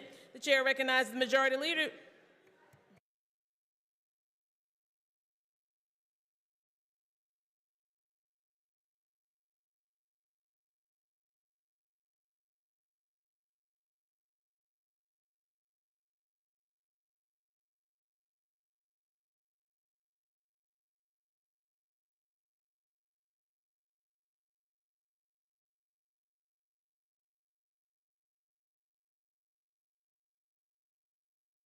The chair recognizes the Majority Leader who calls up House Bill 2185, printer's number 3727 on page 1, supplemental calendar B for concurrence in the Senate amendments. The question is, will the House concur in the amendments inserted by the Senate? On that question, the chair recognizes the gentleman from Dauphin, Representative Fleming, for a brief description of the Senate amendments. Thank you, Madam Speaker. I want to thank my colleagues for voting on this. And thank the good gentleman from Schuylkill County, the education chair, and the Senate leadership for shepherding this through. This bill was amended in the Senate and changes this bill, which would have people, school personnel, send out information to parents and guardians about the signs of type 1 diabetes. And the bill was amended in the Senate and changes the implementation to the start of the 25-26 school year. It also removed the requirement for the Department of Health to coordinate with other entities that are deemed appropriate. I ask for all of you to concur with the Senate amendments and get this bill to the governor. Thank you all so much. Thank you, Madam Speaker. The chair thanks the gentleman. Agreeable to the provisions of the Constitution, the yeas and nays will now be taken. Members will proceed to vote.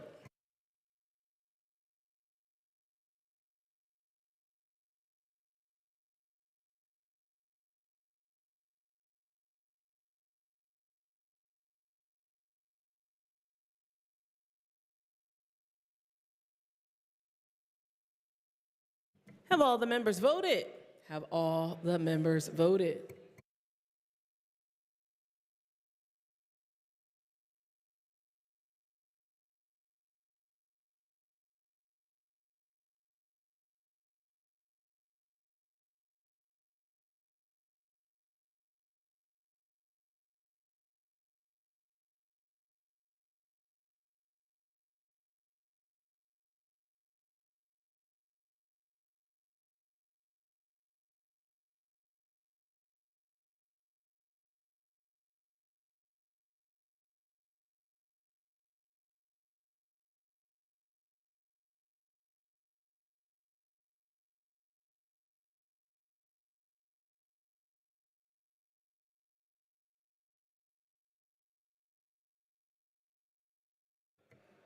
Clerk will record the vote on final passage of the bill. The yeas are 168, the nays are 34.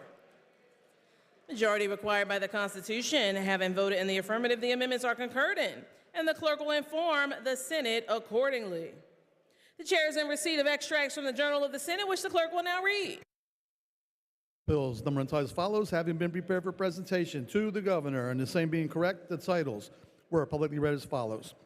House Bill 2185, whereupon the Speaker, in the presence of the House, signed the same.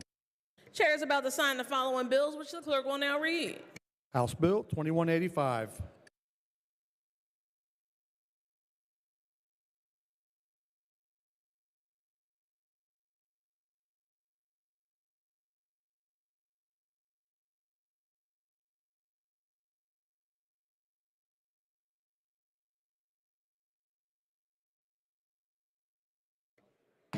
The House will come to order. The House will come to order. Colleagues, the chair is in receipt of information that on yesterday, the gentleman from Jefferson County, Representative Smith, had a birthday, along with the gentleman from Cambria County, our Majority Chair of Professional Licensure, Representative Burns. Happy belated birthday. The chair apologizes for the mix-up.